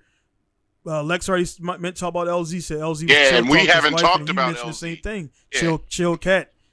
Yeah, chill cat. So it's like I got 2 guys that I respect in the industry telling me that, and I never thought I didn't care what the thing is. I had a black guy hit me up about LZ because I posted about LZ about how he's raised in one of the podcasts, and he was like, yeah. The dude hit me up like, hey man, LZ, and this is the same cat too who tried to do business with me but wanted to do it his way, and I was like, nah, I don't do it that way. Find somebody else.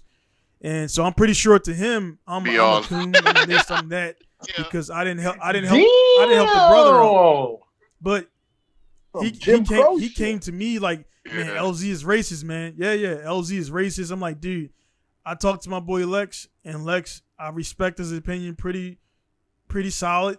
And if Lex seen a slither of that in him, people have asked me before. And I'm like, so I can say it straight up, man. He asking me my opinion about another fucking dude. So yeah. A lot of times when you ain't got a brother around you that you can chop it up and know how the chop up goes. Yeah. Or somebody to say, hey, hold up. Don't make those fucking jokes, bro. I still fuck with you, but that's dumb. Stop it. Yeah.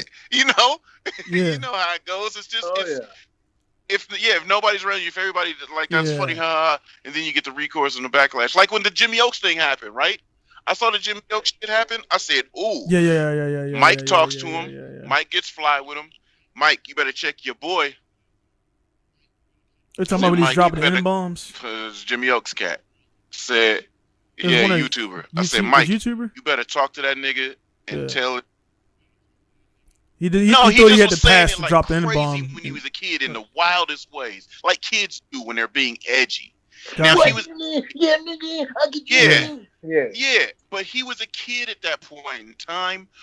But I told my thing when I sent the kite out. Mike behind the scenes. Yeah, behind the Mike, scenes. Behind the check his scenes. temperature. Yeah. Not saying that not on social he media. is or ain't. Check his temperature. Let him know why that was wrong. Tell him he needs to make an apology for that. Tell him Mike hits him up. Yeah, Mike hits him up. Boo, boo, boo, boo. Mike sends me the response back, showing me this is. He say he gonna do it. I said, all right, cool. And so then I'm talking to a couple of other people that Jimmy Oaks, does business with. I'm on the backside. I say, yo, you see your man's? Yeah. Don't move on it right now, because I don't want to affect somebody, because you know how that goes. You're racist. Everybody cuts ties. Everything's fucked up for you. If you're not a bad person, cancel culture. You just apologize and do better. Period. Yeah, I ain't about that cancel shit. Yeah, because it's weird. You know, you do something. If a motherfucker is going to show you, yo, that's what I was doing at that point in time. And I wasn't like that in here. I was like that in here. Mad dumb. That happened. That was it. That was isolated. From then to now, I'm mad grown. I got a lot of things going on. I'm my bad. I'm going to make good on this. I apologize. I'm an idiot. This, that, and the third won't happen again. Change energy. I'm going to show you. Well, cool. But on the backside, I'm like, hey, y'all take notice. If mans don't do it to the point where you could agree that you're comfortable with it, you let mans know something. You know? And it's just like, yeah, everybody in the world start, oh my God, he's a racist. But the people that can make the people that can make the or the conversation or the contact, see what time he on. Yeah, man. Hey, real quick on that, Mike, man, because I don't want to keep you too long, because I got to hear too a little bit too much. I got to get ready for the Atlanta trip. But anything you want to ask me, Lex, or that you got ideas on any topics or anything like this, like burning inside of you want to talk about? You got anything on the mind and stuff like that? I want to give you the floor, man, to voice your opinions. Like and I know you got a lot of stuff going on inside of that. We got to be honest. It's been pretty. I saw the computer over there restarted and shit by now. So we 3 hours ago and shit. Man. So man, it's just, man, I'm just elated to talk to you, man. It's one of those things where some people kind of, they've been around, they've done a lot of stuff, and people know of you. You know what I mean? They know, like, oh yeah, they know that's that, blah, but they don't really know you too much. And it's like, I just like for all my guys that I know and people I don't know, because I talked to, like I say, Joshua. I know Joshua Love until we talked about Joshua Love between in the last season. Got Joshua on, got Hurst on, had Mike Power on, all the guys on, man. Brewski and all. Yeah, Mike Pollard is talking about all the guys, because everybody had a different kind of story to get to where they were in Pro 2. And it was cool to see all those guys. I went through this, I went through that. COVID didn't affect me. COVID did affect me and everything. And I just like to bring to light the people in the circle, because people like to do that shit, man. After people pass away, they want to, Mike was a great guy, man. And the dude, the cat that got hit on the highway, I didn't know him personally, but after he got hit on the highway and he died, going to the drift event, they was like, oh man, he was the greatest guy in the pits. But I never heard people saying stuff about him. He was changing a tire and somebody ran into the back of him or something. Yeah, like that. But see, that's a good dude, man. That's all. For the amount of people saying that, and then the whole, and it goes opposite. The Jake, the Mayo, the battery came out. He committed suicide. I had him in my car. Yeah. But he was like, yo, great to meet you. Ooh. I had just had the worst drifting day of my life. Tired as shit. Came to the event thinking I could operate on 2 hours of sleep. Spun, got my door pushed the fuck in. All my homeboys. That's the vlog I put up. My son was crying because he never seen me take a L. He never seen me lose like that. He never seen the car get destroyed. So Jake's here. I promised Jake a ride before this all happened. My door's pushed in. I'm hammering it out, and everybody's like, "Oh, you could do this." And nah. I'm just gonna hammer the door out so we can get busy. Put Jake in there. Gave him a ride. He filmed from me, passenger seat. Last time he saw blood, he was in his head. A couple weeks after. And nobody, I didn't know about that. And then, like, I'm not sure if the meme stuff I'm sure a lot. That. He seemed to possibly could have. Type of friend we all have him. We all know the friends that we just joke Yeah, with yeah. in. They're always part of a joke type. Yeah. And I'm not saying that this is what it is, but I'm just saying it just seems like it.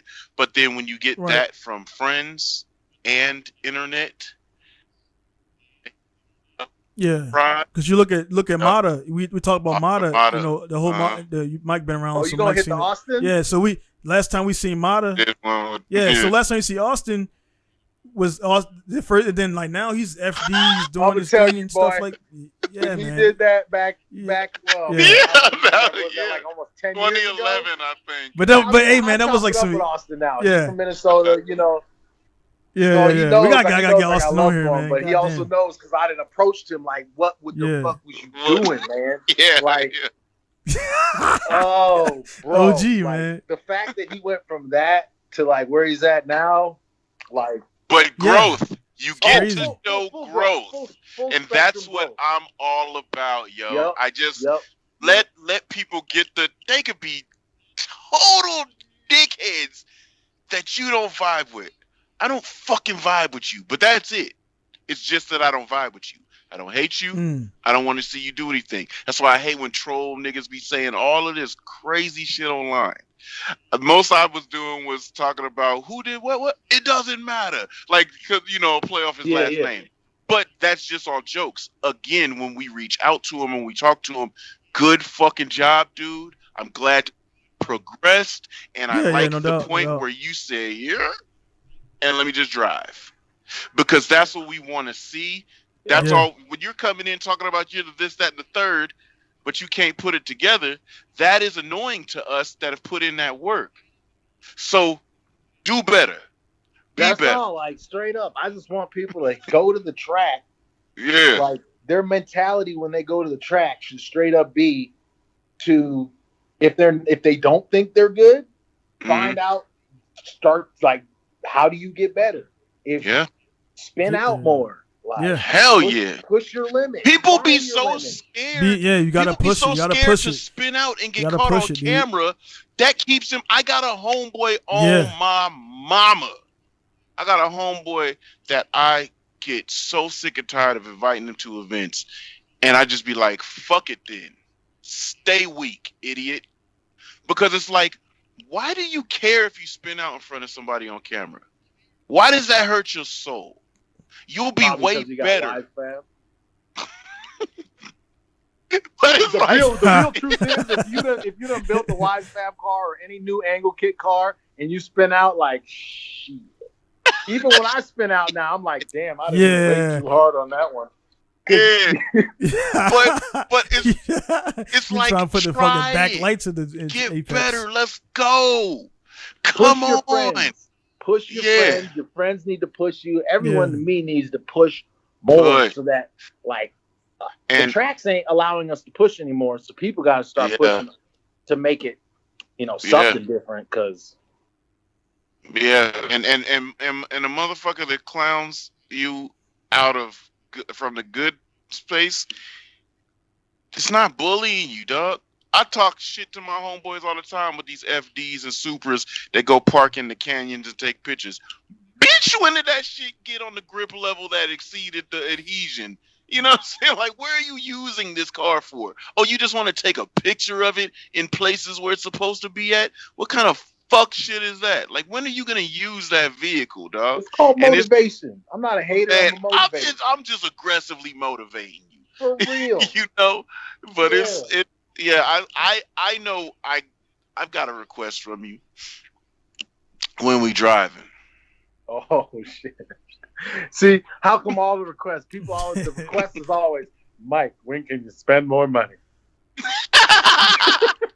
If you make it on the West Coast and you're doing some driving at You any know it. time, We about to drive together for real. I haven't even made it to the West Coast to drive. I know. I ain't never gotten to drive Horse Thief yet. Now, I've been to Sonoma and got to drive there yet. I know. Like, my driving cutoff has been damn near. Well, Arizona. actually, I can't say that because I did hit Irwindale. I've driven Irwindale a couple. Okay. And Adams. I drove Adams once. Well, sir, we got to do some driving. Heard that. So we got to get this Super Saiyan Mohawk over here. We got to get Donnie out too. Well, no, but y'all have seen that too, by the way. You saw that? That's that Florida Storm move right there. Yeah. You saw that video? Yeah, No, where he summoned No. the rain. Dude, you gonna love that, Donnie. Bro, the Don, shit you ain't seen it? You can't tell me that wasn't real. You can't tell me it wasn't real.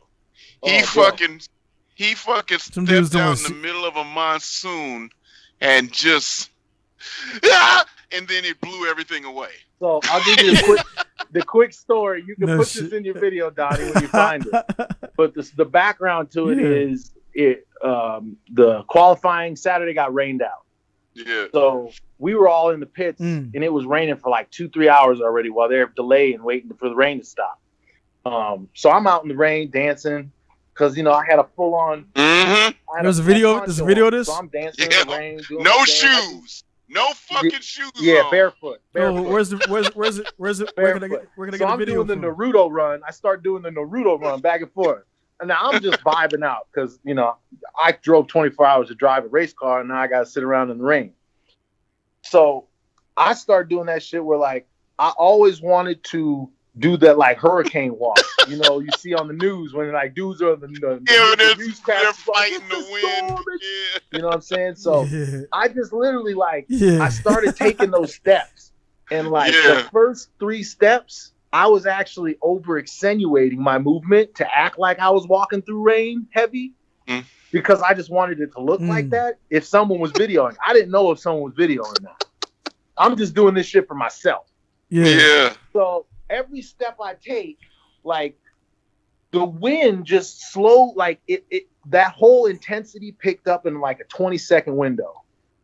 So it went from normal to every step I took, the shit just picked up. And it's Mike's fault. I just shut my eyes because the rain was horizontal, so it was coming so fast, and my brain isn't even processing like, yo, dog, if the rain hurts, that means the wind's high. Right?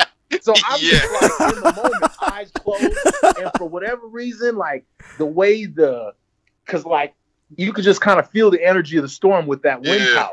Yeah, so as that wind power just got to a peak, I just like stopped and fucking did this shit and like straight up blew this like the same timing. Time, yeah, the time it was like it happened like this. When he went, the shit went haywire. Yeah. Shit's so right when I did that was when there was a 70-mile-an-hour wind gust. And a tornado had dropped like 50 yards across on the other side. But they couldn't see it because it was gray and gloomy. Yeah. You couldn't see that the tornado was right over there. So what happened, right when I did that, it blew Njuku Racing's tent 100 yards away. Just, and it looked like it blew me away in the damn storm. But all I did was just open my eyes and I looked to the left and there ain't no tent. I was like, and everybody's in the trailer like, get in the trailer. And I'm in barefoot and they're like, the power lines are down. I'm like, yeah, he's standing in a charging station. Hey man, you got to send me that video. You got to send me a link to the video, man. I got to. Let's just say that there's a reason that they call it magic, and I think I burned up too much magic doing that shit because the next day that's when I snapped the rod bolt. Fuck is. Yeah, man. You got to come out the sorcery drift or some shit. Sorcerer. These fucking like back in the day, you would have got fucking branded the stake for witchery and shit, man. Made you a witch right then and there. I'm surprised, I apparently the internet don't work like that. So I know, right? Yeah, it's a great fucking time. Well, Mike, we've been trying to do this one because, like, that's why we just like to kick it, man. And this. Yeah, and man, respect for Gig because I asked Mike a couple of times and he was like, "Yeah, man, shit's haywire." And then I was actually coming back from Tokyo when you hit me up, Mike. When you hit me up and I hit Lex up right because I was picking up S14 from Tsukuba and I was driving back from taking some cars down to the port and he just hit me up out of the blue, man. Again, shit like that speaks volumes because there's a lot of people I reached out to for the podcast and I'm not gonna bug nobody, man, because I mean I want it to be like be like you want to do it because if I ain't got that heat yet to be cool, actually I don't want to ever talk to you because it's like You know what I mean? You ain't got the respect to talk to me because you feel like I'm dog, on this I level. forgot, my bad. When I'm actually That's why Lex hit me up, and I was like, no, that's all good. No, but Yeah. yeah, But it's always just Yeah, you know man, but it's just a kicking vibe, man. We like to kick yeah. it with the homies. We like to kick it with the drivers that don't never fucking get to go to no place and just talk about. Let's talk about it. The sport, love of it. Where you going Yeah. after it? You know, what do you do to fund it? Like, you know, it's just a great kick it. This is dope. And like I said, me, for my friends, people I fucks with, I want y'all to know I fucks with you, even though we're always across the Yeah. nation doing other things, and it's just a check-in. I'm a lurking social media motherfucker. I look at everything everybody doing. I may not like it, and I may not comment, but I'm up to par with everything everybody's doing, you know? So this is just a good opportunity to just chop it up, man. Yeah. And, you know, this is great. I really like what you're doing and where you're going. Focus up a little bit more, though. Drive the way that you know you need to drive. Bro, my You team happy. already. Yeah. What the fuck? Yeah. And I try to give them a little excuses, like, man, I don't know. I just I was tired. There's a lot of shit going on. They're like, hey, man, don't be a bitch. I'm like, you know what? Yeah. You know what? Fair enough, bro. I got it in my head. Mhm. That's what you need, though. That's why I want other people in their squads, like, push your friends. Don't. The biggest that there. Don't lie to them. Yeah, don't Do yes not man him. go to the track. You killed with it, bro. friends Don't lie to and then, him. oh, that was sick, bro. Like, you You do 10 killed feet it. off the line. That's that. Hey, that's that American Idol shit. That's the people on American Idol that somebody told me they fucking suck. He's like, yo, The you one got it. person that's You telling got you it. you suck, And you go there and listen to that person. Yeah. Because if you can turn your haters into people that look at you and go, damn, that was sick, Yeah, you did. and if some they work. already like you, they're going to like you more. But if they didn't like you and now they like you, well, do that. Mhm. You know? bro. They had and the thing is, you don't know how many people like. I got one guy hit me up and he kind of because he didn't tell me who it was, but I did when I did that first event, my pro event. I had just built the car was a frame 3 weeks before that event. I built the car up, never drove it. My first time driving the car was at the event. I don't recommend doing that, but if you gotta do it, I did it anyway. So I did it. I beat out all these other cars that were built by this X and Y Z shop, and there was some Americans there who I didn't know, because if I knew him, I would have said, you know, what's up to him. I knew him. I didn't know him. I wasn't in the zone to talk to him. They get back to Yokota Air Base guys. He's like, oh man, you know, it sounded like he wasn't pushing hard. He wasn't doing this. I'm like, dude, do you know the car was a frame 3 weeks before this? Everybody else shit was built already ready. They just put some new tires on it and showed up to the event. I didn't put that story out there and shit. They don't know the story, and that's why, like, you know, when I see, you know, guys that are having a bad time, I can sympathize with them, because I know that car was probably didn't have an engine in it. It didn't have tuning on it, and he showed up anyway because he paid for the event, and you don't get your money back.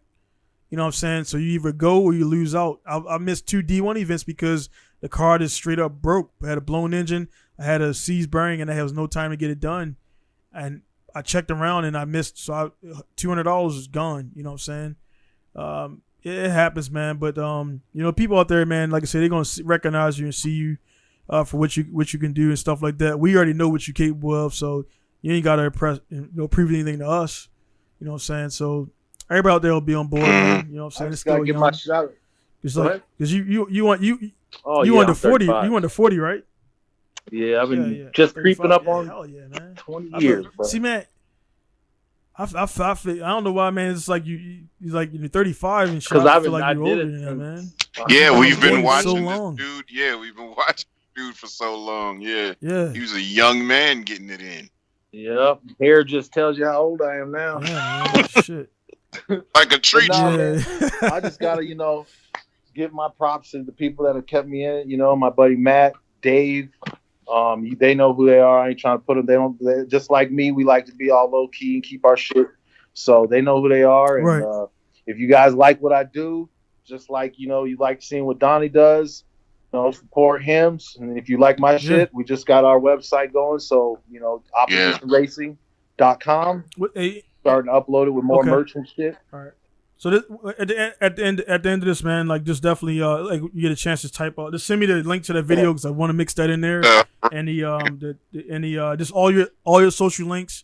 and we'll throw all that sure. stuff in the what is that thing down there in the description, man. So again, Mike, brother, thanks, man. We had 3 hours and 24 minutes. That's I got a timer. It doesn't. I know, but it's good conversation.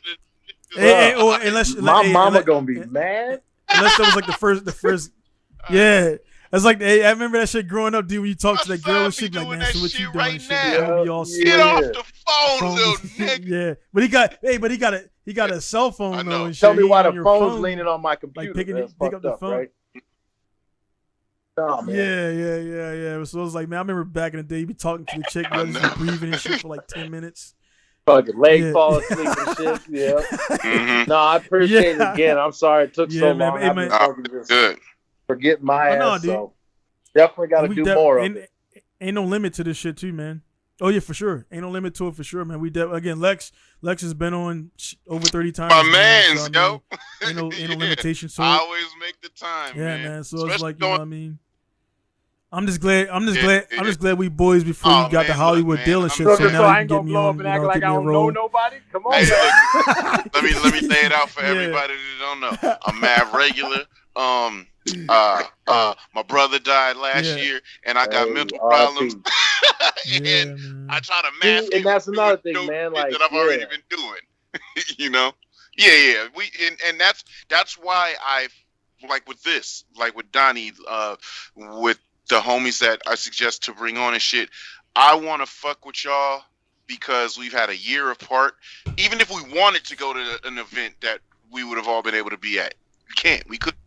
So this is a great way for us to just face to face chop it. Say what's up, yo. I love you, bro. You my boy, woo woo, and all of that. And you just know where everybody stands right then and there. Have good conversation, good chopping. Because like you said, you ain't bullshitting. All of our conversations is always like 3 hours long, no matter who. You know what I'm saying? We trying to do an hour and 45, but it just don't work. And it just don't work. We just been chopping it, you know, and this is good. So I'm gonna be still regular as hell when that show come out. Because as a driver, I need to still prove myself. No, and I'm waiting for the motherfuckers to post up because you know we all know him, man. Wait until you see it. You can't do that. You can't do that. But just the inner fire that we have as drivers, you know it doesn't sit well. It happened. But you can't be like, that motherfucker. Nope. Because if everything is left in this edit, you're going to see why everything happens the way it happens, and then you're going to say, God damn, I wouldn't. Gotcha. Well, I mean, they should. Right. They should, because that's drama sells. You know what I'm saying?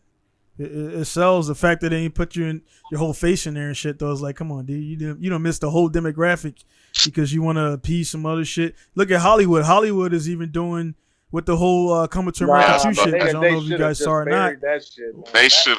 That was going back to Africa. Yeah, when that first scene, that very first scene, I'm like, man, they reaching like there's a pro they reach well. I'm like, I was even like, come on, I'm gonna like, come on, dude, you done put this shit right in the beginning of the movie. This was not the type of movie that I would like to appreciate. Yeah. So it's like I watched it. It was like, you know, I respect the time, but it's like, y'all missed it, man. Y'all missed the mark on that, man. Respect that.